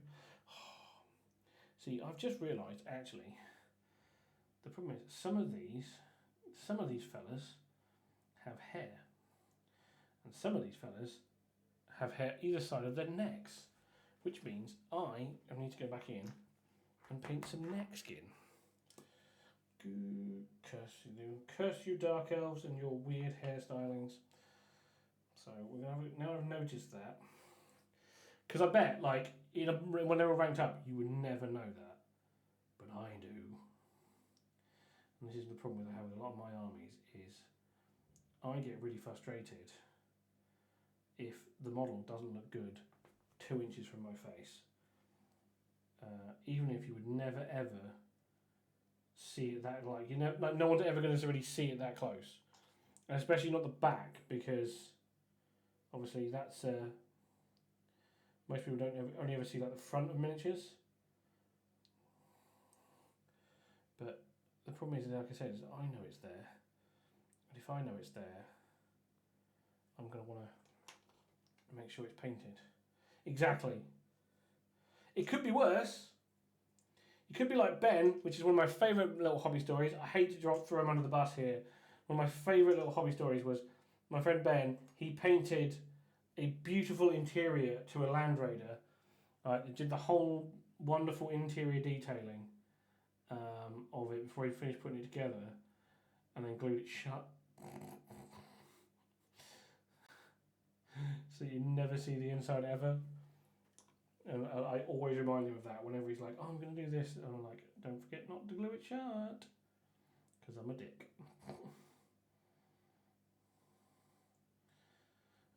And know me, I've never made a mistake in my life. Forget things, yes. Mistakes, no. So I just about managed to say that with a straight face. Yeah, there's nothing worse than knowing there's a thing that no one else can see, but you know is there. It's just it just eats away at me, eats away at my brain.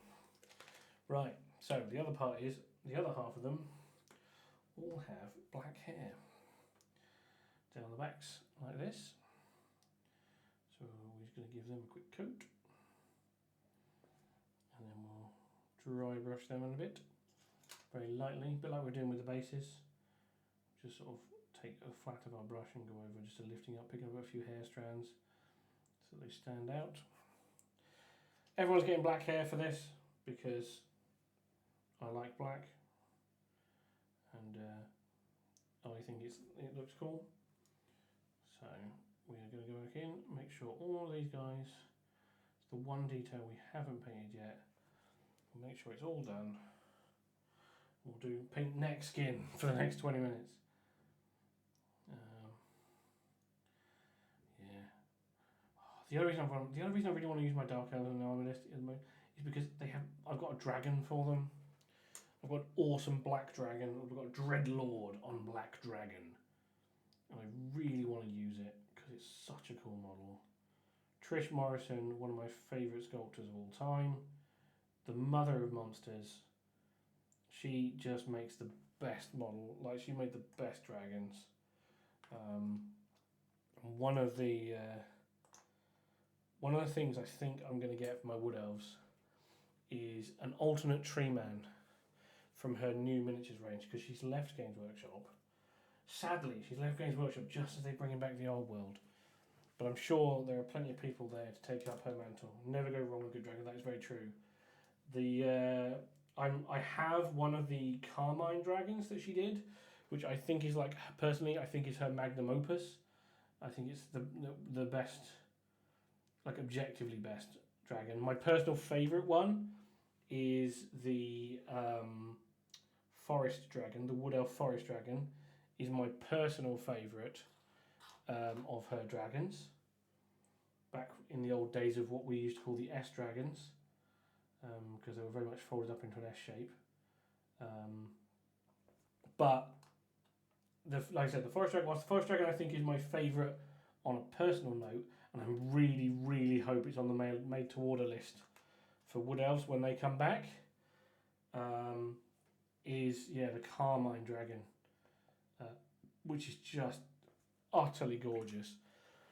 It's wrapped around like an old tree, like that's been sort of fallen in half, and there's like a clutch of eggs hidden in the tree. And I think maybe I was going to save it and paint it as my black dragon, but actually I think it would look even better as a forest dragon because it's on that tree. So I think that'll be one of those things that I do to finish off my wood elves. Will be a Glade Lord on a dragon. And if I can, I'll do that. Try and do that before they get round to the wood elves get re-released, so that I can have that one whilst I take them all the time in the world to build and paint the forest dragon, because it's a model that I have. It's one of those that got away for me. I missed it. Like, I remember seeing it in the shop. The first ever shop where I bought my miniatures in was an independent stockist in Trowbridge, Wiltshire, called Cyberdyne, which was mostly an old computer game shop, mostly an old PC game shop. For those people who don't remember, PC games used to come in these massive boxes, which is hilarious because they either had CDs or a couple of floppy disk drives in them. But yeah, it was mostly a computer game shop, but they were one of sadly I think they were actually way ahead of their time, because in that time period you didn't really have local game stores. Games Workshop stuff used to be sold you'd either see it in a Games Workshop store, or you would see it like in a random place, in like a hardware shop, or maybe the corner of a toy shop, you know. But it used to be in random ass places, but it was never like a full on LGS type thing. And I remember Cyberdyne, they really went all out. They had the unit they had in the Shires in Trowbridge. They had 2 floors, and the top floor used to be their stockroom. But they used to come over to the most random ass places. Where I grew up, because Trowbridge was where I was born, big up the West Country. But I grew up on the south coast, between Portsmouth and Southampton, and it was just a bit too far, really, from where I lived, and a bit awkward to get to either Portsmouth or Southampton, where there was an official GW store. But there was always at least one random ass shop that would have stuff in, and for some reason where I lived, it was almost always hardware shops. So I don't think we still have hardware shops and stuff around, but yeah, it felt like almost every village in town had 1 or 2 hardware shops, where you go paint or sort of nails and things like that. And yeah, but anyway, back to Cyberdyne. So they decided they were going to go all out, and they actually converted their upstairs into a full copy of the Games Workshop stores. Like, it had tables, and games tables, and it had the blister racks all around the walls and all the things. It was literally a carbon copy, and I think sadly they were ahead of their time, because they didn't last, which is a real shame. Because I think maybe they expanded a bit too far too fast in a little town. It was a real shame, because, like I said, that's where I did a lot of my hobbying when I first started. When I first started hobbying when I was very little, I'd go to my grandparents, and that was where I had access to it. But anyway, so yeah, I remember when they first had their stuff there, they had a U-shaped thing with these big wire racks, which had a bunch of blister packs, and they had a bunch of what's the name, boxes. And I remember I'd go in there, whenever we'd go into town for any reason, I'd desperately ask if they were going to a different shop. I'd be like, please, can I just stay here? And I would just pore over those boxes for ages, just looking at them, and especially the dragons. There was Prince Imric on the blue High Elf dragon at the time, and there was Rakarth the Beastmaster, who was on the black dragon, but my favourite of all of them was just the Wood Elf Lord on Forest Dragon. There was just something about, the other 2 were based on the plastic Talisman Dragon with extra parts, but the Wood Elf Forest Dragon was just entirely metal, and its sinewy shape, the horns on the head, the really long face and stuff. It didn't help that also around that time, Mike McVeigh had done an awesome Wood Elf diorama in White Dwarf that was just it was Heinrich Kemmler on one side. So I remember it. So it had Heinrich Kemmler on this side, with like a barrow that had been rolled open, and there was a big banner that he'd made out of the inside. I remember it being made out of the inside. You know, tomato puree tubes. Once they're empty, if you cut them open, you can roll them flat and use them to make flags because they hold their shape and they look like cloth. And he painted this amazing banner, and there was like a bunch of skeletons raising up and everything. And then on the other side was like the woods, the edge of the woods, and it had glade riders coming out of it, which had he hadn't used the glade rider models. He'd used the Lord from the Dragon on every one, and it just looked so cool. And then it had Dirth through the tree man coming through one of the other trees near a Menhir, just like smashing skeletons. And then my personal favourite models from the Wood Elf range, even to this day, even more so than the Forest Dragon, is the Way Watchers. Now, I absolutely loved the Way Watcher models. They were so cool. These were like the ultimate archers for the Wood Elf realms, and they had their cloaks had all these leaves on them, and Mike McVeigh had painted them so they start off as vibrant green leaves at the top, and then it like faded through as if they were sort of going towards autumn and fallen leaves at the bottom. And they were like in various different positions around the diorama, you know, shooting down at the skeletons. It just the Mike McVeigh dioramas are just my favourite, one of my favourite things about the hobby. That's one of my favourites. I think my all-time favourite of his dioramas, we're going on just diatribe about Mike McVeigh now, is his Emperor versus Horus.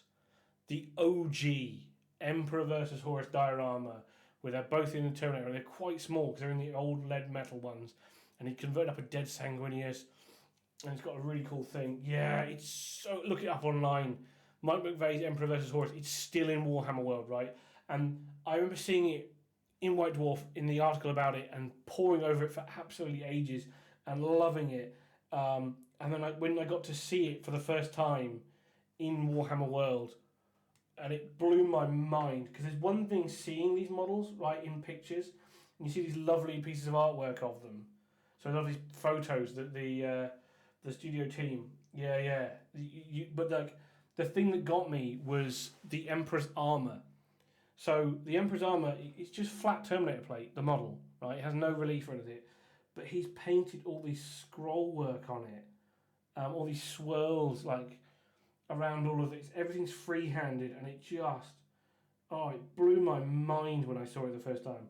So now every time I go to Warhammer World, every time I always make the pilgrimage to find it in the museum, and I'm so glad it's still up there, along with the rest of his dioramas. I think are still there as well.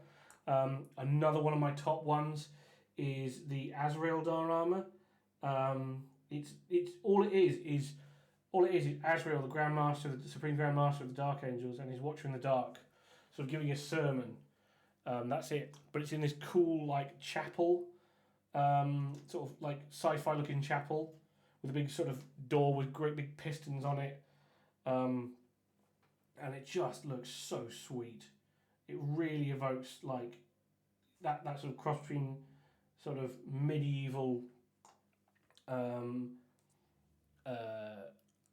Gothic architecture crossed with the sci-fi brutality of like hard industrial sci-fi stuff, and it just it's so good.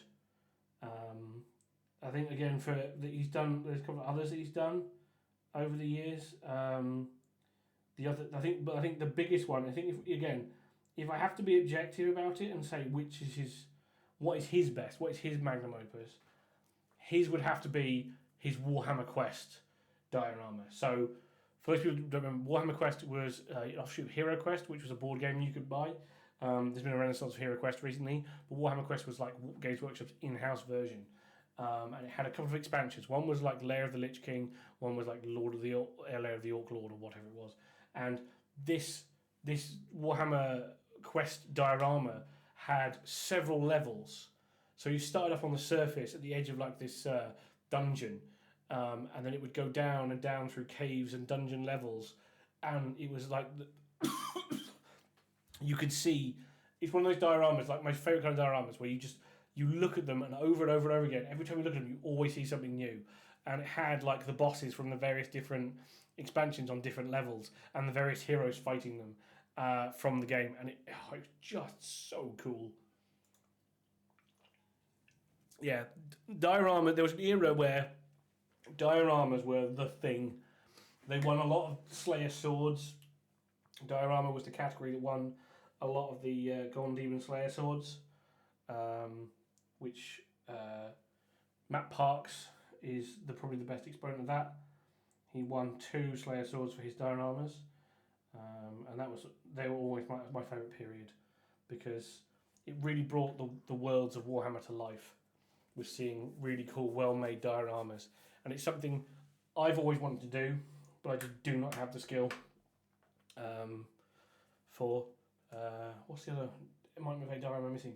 Oh yeah, the last one I remember is his Lizardmen diorama, which was very much in the style of like a classic sort of Aztec versus Conquistador thing, because there was a sort of stallion dogs of war unit, which is a bit like Spanish conquistadors, pikemen, Perazzo's Lost Legion, I think they were called. And it's the diorama itself is of the sort of the Lizardmen. There's like they've got some captured conquistadors that they are sacrificing into a snake pit. They're cutting their throats and sacrifice them into a snake pit, and then there's a bunch of their brethren trying to attack them with sort of handguns and pikes. It looks really cool.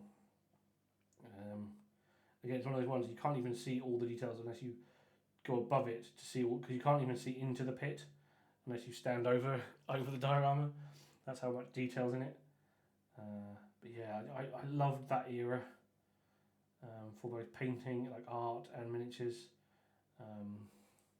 Because I don't know, I think maybe it's because everything wasn't as defined as it is now. Like, we don't know so much, so a lot of these dioramas and art pieces were real gateways into the world of Warhammer and whatnot. But yeah, I do miss it. I wish we got to see more epically awesome dioramas from the studio people.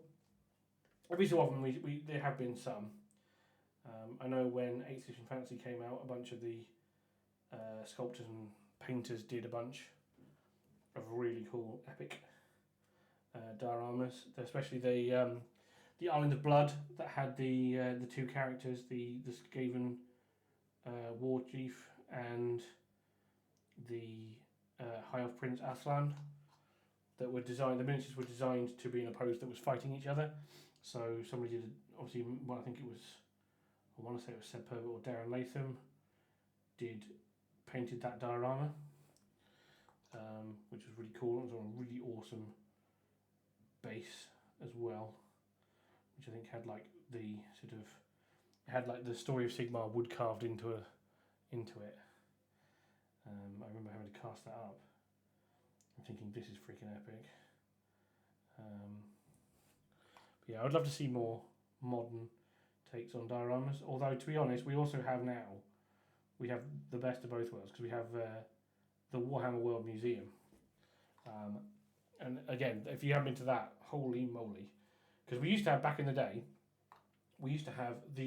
every year at Games Day, which was the big convention, is now Warhammer Fest. But every year at Games Day, we used to have the mega display. And for me, as somebody who never actually got to go, strangely, my favourite thing about seeing any kind of coverage from Games Day was seeing what that year's mega display was. And they were the awesome, massive scale dioramas. All sorts. There was I remember one year there was, I want to say it was called Big Tooth River or Thunder Ridge or something like that. It was like a massive Orc versus Imperial Guard diorama. So that had like loads of cool tanks and Orc contraptions, and Gargant. It had like a mega Gargant built onto it. There was, of course, the Siege of the Emperor's Palace. The first time we'd seen the Horus Heresy depicted in miniature form which had a handmade Warlord Titan. Actually, I think it had two, in fact, one on each side of the wall. It had Jagatai Khan, the Primarch of the White Scars, riding forth.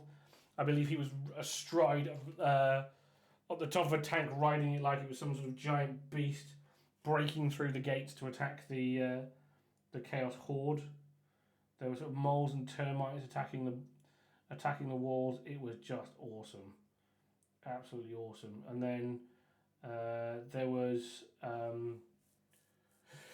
I'm trying to remember what else we had. I know there was a massive Vampire Counts versus Bretonnian one, which was like there was like a sort of castle-y sort of town thing on a sort of rock promontory where on the backside there was like a big chasm, and that was really cool.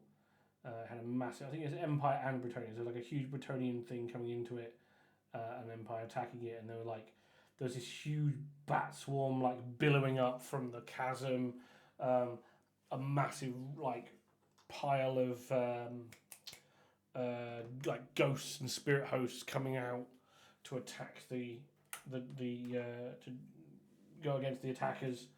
Yeah, they were some of the most awesome looking dioramas. But thankfully now we have the Warhammer World Museum, which has some of the coolest dioramas I think I've ever seen. I love going down and checking them out.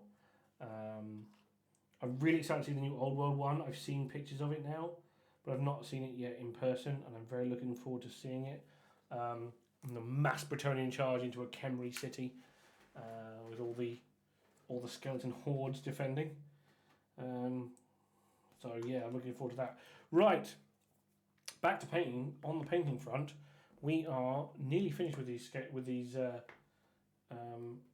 crossbowmen, and we are going in to paint a bit of highlighting on the crossbows themselves. And I think after that we just got to highlight the red trim here with some orange, tidy up a bit of the purple, I think, because we rubbed it off a bit on some of them. And yeah, then we've got a lovely unit of crossbowmen ready for the hundreds and hundreds of 25mm bases that I have on the way. So excited. The problem is I'm going to get to fever pitch soon. I want the bases so I can start armies, but I'm also excited because obviously I'm going to start another army with Al, like my good friend Al. I'm so excited. I'm just waiting. I just want my old world. Plus I get the rulebook as well, which means I can finally actually learn how the game works. I've managed to borrow some friends once to have a quick gander to see what the game's all about. But I think one of the things I'm going to need to learn is all the new keywords, because that is the sort of go-to thing in game design, it seems right now, is the good old keyword system, which I have to say I'm a fan of. I do like keywords. I think it really helps make things unambiguous. Unambiguous, he says, putting the teeth back in again. Because you can say this model has this keyword. Because a lot of the time there were some editions of games where units would have the exact same freaking rule, and it would be called something different. You're like, why? So now saying they have this keyword makes that a lot easier to digest. But I think the only problem is you've got to learn a bunch of them. Because I keep seeing in the Forces of books, which I did manage to get, thanks to Harlequin's Games. They thankfully had some in stock still, because obviously finding old world things right now is like finding Rocky Horse poo. They had a couple of books in stock, so I managed to get those. Because at the time I did my other order, I didn't really have much.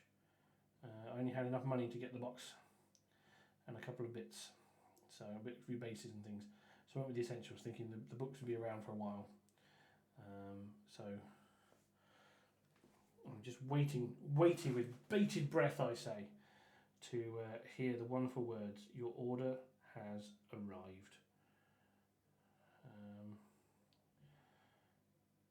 So I miss those days with the world. Like I said before, but yeah, they went back in the days of the mail order trolls.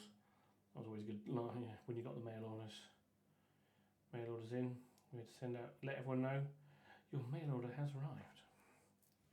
It's a good day. Parcel day is always a good day. It's like I love a good bit of retail therapy, but there's something awesome. It's almost like it's a bit like Christmas when you've ordered a bunch of stuff and you forget about it almost, and then it turns up and you're like, oh, it's here. Which one's this? If you go a bit mad like me. Although it is scary when they can't delivering it on like Sunday. I have to say that's something that goes. That's definitely me. Old man yells at cloud time. We had to do it at some point. Yeah, delivering on a Sunday. No, like I don't care that when people want things 24 hours a day, 7 days a week. Sod off. Stop bringing me things on Sunday. It confuses the hell out of me. I'm not somebody who gets a lot of people around their house, like ringing my doorbell and like having people like dropping off parcels on a Sunday. I'm like, I'm so not used to this. I don't like it. Like Sunday is sacred. Saturdays I could just about cope with, but Sundays, god damn it, I don't need my stuff that day. Yeah, that's my old man yells at cloud. Quick diatribe there. We don't need Sunday deliveries. We don't. We really don't. You can wait till Monday. I remember we used to have half-day closing on Wednesday. I don't, but I'm going to say that like I do. Not quite that old. But that used to be a thing. Sunday, everything was closed, and everything closed half-day on a Wednesday. At least my college did. That was great. Wednesday was supposed to be for sports. And as you can imagine by looking at me, that was not something I was going to be doing. Also at the time I wore glasses the size of bottle bottoms, so that kind of limited all the sports I wanted to do because they wouldn't let me on the field, like on a rugby field with glasses, which made me sad. And I couldn't wear contacts at the time, which I do now. But yeah, so on Wednesday afternoon, we were like, okay then, we're just going to go to the cinema. Because that was around the time when movies started coming out on a Wednesday. It was great. So we got to see all the big blockbusters on the first showing of every movie. It was great. Before there were sort of midnight showings that started coming through, we used to go to, on a Wednesday, there'd be the first showing would be after lunch. It would be like 1 or 2 o'clock. So we just finish our lessons, and then just hop on the ferry from Gosport to Portsmouth to Gunwharf Quays and the View Cinema, which was awesome. Because we'd never seen a cinema like that before. It had space between the chairs and everything. And I remember doing that. That was great. And I used to buy a lardy cake on the way. Because like I say, I'm from the West Country, and anyone who's never had lardy cake before, I swear, you need to check it out. It is diabetes in a sort of sticky bun. But it's definitely worth it. Everyone used to go to, like, on the way to the cinema, everyone used to go to Burger King or McDonald's and spend loads of money on a meal there. And I would go to Soot Hill's Bakery and spend 95p on a lardy cake, which would keep me going, which would basically feed me for the rest of the day. Lardy cakes are amazing. Every time I go down south, I smuggle them back across the border when I come back, because there's clearly some sort of trade embargo with the north on them, which is such a shame because they're amazing. Unless you're on either a diet or have diabetes, in which case they're just lethal.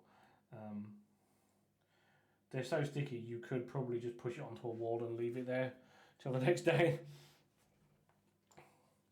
That always made me laugh. But yeah, I used to munch on one of those slowly throughout the afternoon. The amount of, I could probably trek up a mountain or two after that.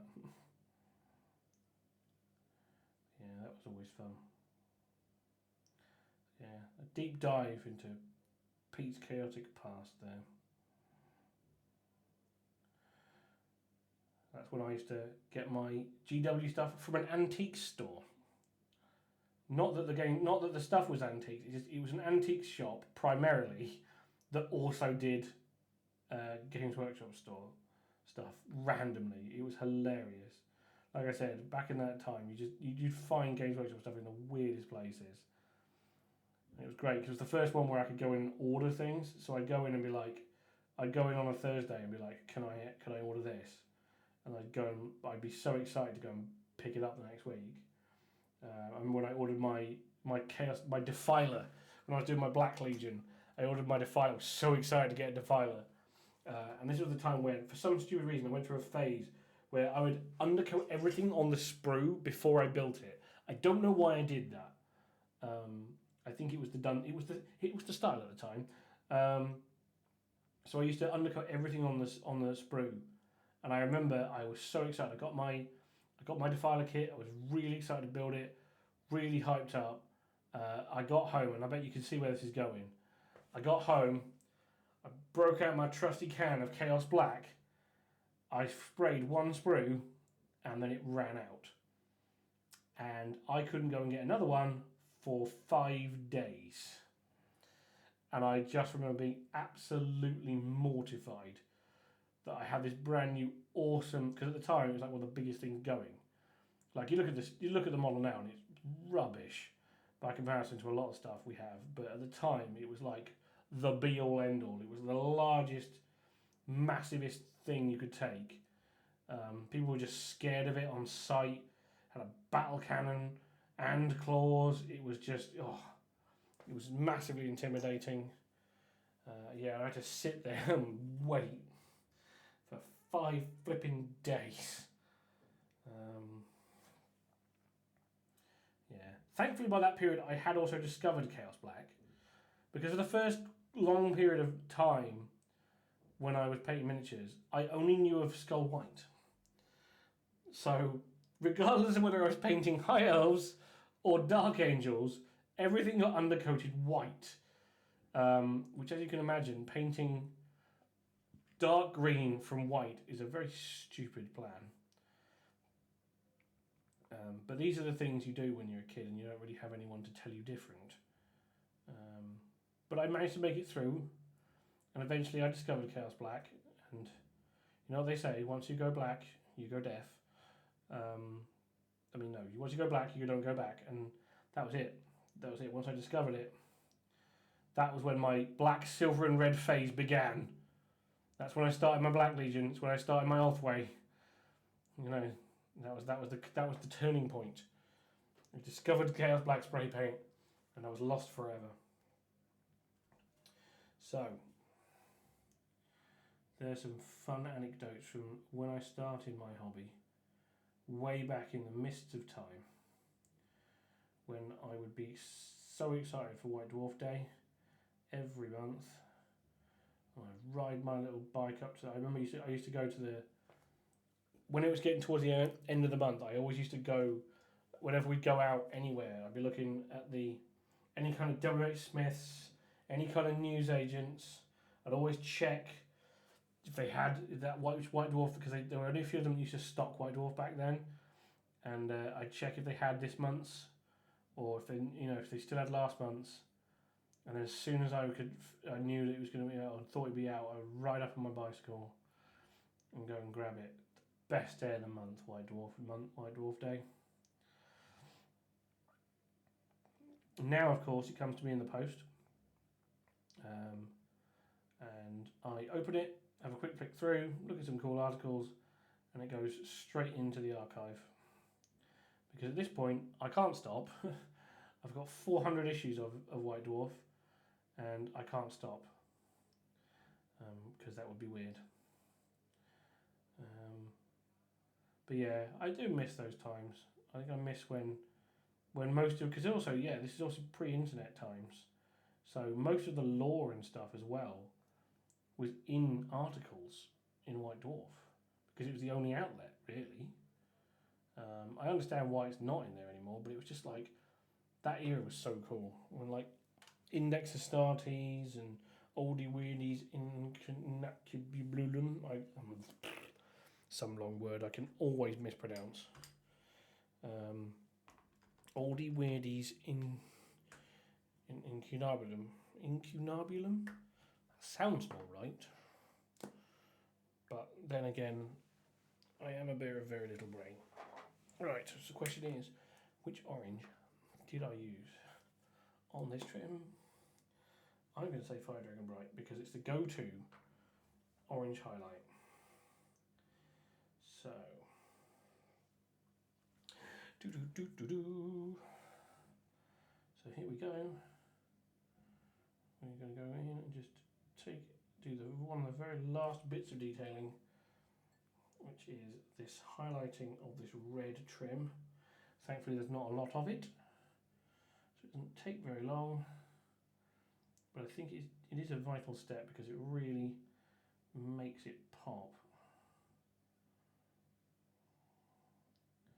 But I don't want to get anything on the silver if I can avoid it. Although we can just come back in and just quickly dry brush over. Don't mind if I get any on the black because that's easy fixed. So these underside bits are actually really easy. So there we go. Oh yeah, just that fine line. Oh. Why are fantasy models way more exciting to paint than sci-fi ones? I don't know what it is. They're just really, especially these ranking. The models that are designed to rank are the best. Like, I love painting character models, don't get me wrong. There's something really fun about going to town on, say, like the Lion or Gilliman or Abaddon. I mean, I've got like hundreds of characters just sat at home ready. I picked up Imhotep the Stormlord for the Necrons. But yeah, they're really fun to do on an individual basis. But there is something, and I've said it many times already, but there is something incredibly satisfying about really well painted, ranked up models. And I think the ranking of them as well adds to their quality. If you can get that uniformity across the board, it just adds so much to it. Like, I think Marine, like things like 40k and stuff, even if you push them together, like the squad just looks like a cohesive whole anyway. You know, and their individuality kind of helps a little bit, like in little variations. But there's something about, like, in the fantasy, you know, armies, you want that uniformity. You want them, you know, the individual to almost be lost in that unit. You know. Got a bit too thick there with that one. Got a bit carried away. So there we go. This is the great thing. Always have your water pot on standby, so you can just wash away if you get a bit too carried away. When you get too fired up talking about the awesomeness of ranked up units. Yeah. I have to say, I think my cabinets at home by the end of the year is going to be filled with so many fantasy armies. I've been trying to be good. I've not written any more on my Old World Army Builder list.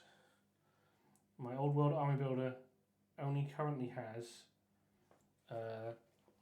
Dark Elves, because I had to do them as soon as the thing dropped and they updated it.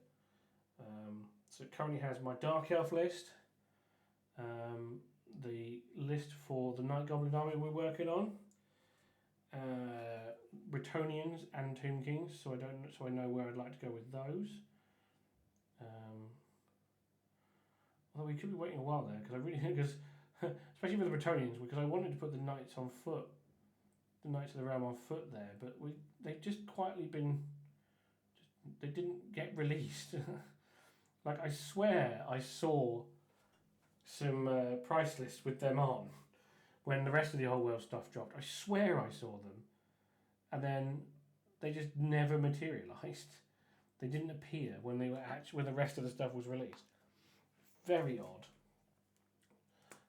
Here's hoping, like Sunday maybe they'll be like, hey, everything's back. Here's Bretonians and Tomb Kings separately. Because that's the other sad part, is we can't get any more, outside of that starter box, we can't get any more Knights of the Realm or peasantry, if that's your thing. If you want lots of peasantry. Same with the Tomb Kings, you can't get any more chariots, so you can't have the awesome chariot horde, which I think is definitely the way I would go if I was doing Tomb Kings, or if I end up doing Tomb Kings. I I would just want to buy loads of chariots, because I think that's one of the things that makes Tomb King so different and so special, is their massed chariot ranks. Although I've seen that some of the armies can have ranked up chariots now. High Elves can have ranked up Tyrannoc chariots, which is pretty cool. But yeah, I really want some Khemri charioteers. And a Tomb King. I think if I got the Necro, I think I'd get the Necro Sphinx. And because it comes with the alternate build where you can have it as a mount for as the War Sphinx, you have the War Sphinx as a mount for the Tomb King. I would take him from the back of that and put him in the chariot instead, because I think he looks freaking cool like that. I think all Tomb Kings should be mounted on chariots, like Cetra. He set a good example, he did. But yeah, so I've written those lists. I've written the Night Goblin list, and I've written a Wood Elf list, and a High Elf list, because I couldn't stop myself. But I'm desperately trying to stay away from from writing any more army lists for the old world until I've gotten at least one or two of them finished. So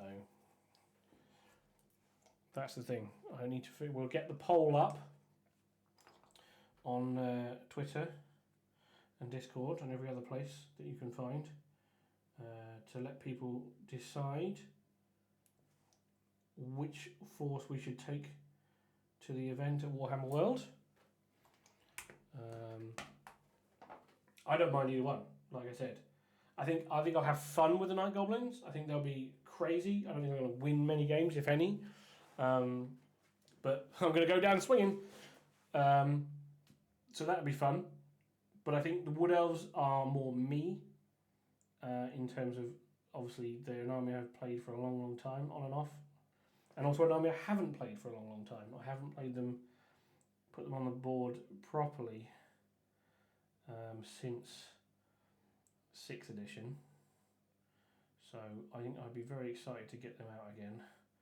They are my first love when it comes to Warhammer. And seeing as how I can't take these fellas, it has to come down to one of those two. I say I've got everything I need, or hopefully I'll have everything I need for the Night Goblins whenever it arrives. It's probably stuck in a depot somewhere, Milton Keynes. Yeah, if I can convince somebody to part with some Glade Guard and Dryads in the next 2 months, then we will take Wood Elves. In fact, you'll know if we're taking Wood Elves or Night Goblins, because it will depend what we're painting on Monday stream. Because if the Night Goblins arrive, well, I'm not even touching wood at this point. I'm just going to say if. The vagaries of the war being what they are. We will be finally able to tackle some squigs. Oh, or some trolls. I haven't decided yet. It depends what I feel like I'm doing and how long I've got to build things before we come on stream. And if not, if I can find somewhere to source some Wood Elves, some more Wood Elves I should say, and the Night Goblins haven't arrived, we will be painting some of my Wood Elves to ride forth from Athel Lauren. I tell you one thing I will do. If I'm taking Wood Elves, one thing I'm going to make sure I do is take the Hail of Doom arrow. Hello, Highcombe Combat. Welcome, welcome, welcome. Thank you once again for joining us. We are in the middle of painting some. Hello. We are painting some Dark Elf crossbowmen for Warhammer the Old World, because we're renegades, and even though they don't have support, we don't care. We're just going to paint them because we love them. Thank you for joining us on this Friday evening. We are just wrapping up. Thank you for bringing on some friends. For those of you who are new here, we are Onyx Dragon Gaming. We do a lot of painting content on Twitch here. I do 3 streams a week, Monday, Wednesday and Friday. And we paint various miniatures from various different war games. Like I said, today we are on a bit of an old world kick. We have been for a little while. Last week we were painting some Dark Angels, I should say, some Space Marines. But this week we are painting some Dark Elf Crossbowmen because I can. If you like what you see here, please drop us a follow. We are so close to hitting affiliate. That's fine. Thank you very much. Thank you very much, sir. We're getting towards the end of our stream anyway. But those of you who have joined us, if you like what you see and you want to hear some old middle-aged man banter on about the vagaries of fantasy and science fiction wargaming, and pretty much about anything else, please drop us a follow. Like I said, we're getting really close to affiliate, and every little helps. Even if you don't want to watch the game, just go on, click on the follow. Let's help us get there. We only need 11 more of you fine folk to join our little campaign. We can push those metrics. But yeah, as I say, tonight we've been painting a bunch of things. I've done a few painting tutorials to show various things off. We've been painting Space Marine heads. Ooh. I've been showing how to do metallic work, to do metallic armour on the Stormcast, both silver and gold. This is one I painted earlier, so you can see the awesomeness and how it looks when it's all finished, with the cool lightning on his hammer and shield. And we also showed off how to do some quick basing techniques to make your models come alive. And then I just had to finish off by finishing off my Dark Elf Crossbowman unit that I've been wanting to paint for ages and ages. So thanks for those of you who joined us. Like I said, I hope you enjoy. And if you like what you see, please drop us a follow. Be very welcome. For everyone else, we are slowly coming to the end of tonight's stream. Thank you for joining us. All of you out there in computer land. I'll say next week we'll be on Wood Elves and Night Goblins, and then something probably 40k or maybe even Star Wars related. We might go push the boat right out next Friday with some Star Wars Legion, because again they're really fun to paint and they look really cool. We might have a go at, say, maybe Darth Vader or Luke Skywalker or something. I think that'd be fun. I'll have a think this week, make a decision. But for now, we will finish off the highlights on this orange. I think we'll call that a night. See, the other cool thing is tonight I've managed to make some more graphics. So for those people who are going to stick around to right to the end of the stream, you can see my lovely new outro screen that I so lovingly built this afternoon. I'm very proud of it. Makes me feel, rather than just going back to the stream starting soon, because it's not, let's be honest. When that comes back up, the stream's starting in 3 days. That's not soon by anyone's measure, except maybe delivery companies. So you can see my lovely new outro screen.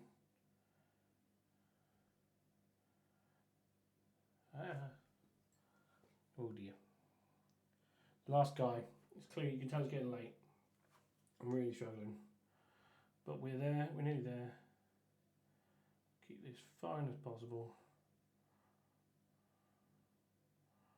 Wait. Come here. And on the side of this side. And up. And down. And across the top. And Robert is your father's brother. So there we go. Right. Like I said, thank you very much, everybody, for joining us. It's been another wonderful stream. Thank you for those people who've been chatting and looking on. Like I say, please join us next week for hopefully Squigs and Trolls and Star Wars characters. But in the meantime, like I said, thank you so much for joining us. I'm going to take a nice long deserved weekend off, and I will hopefully see you all again next week. So long.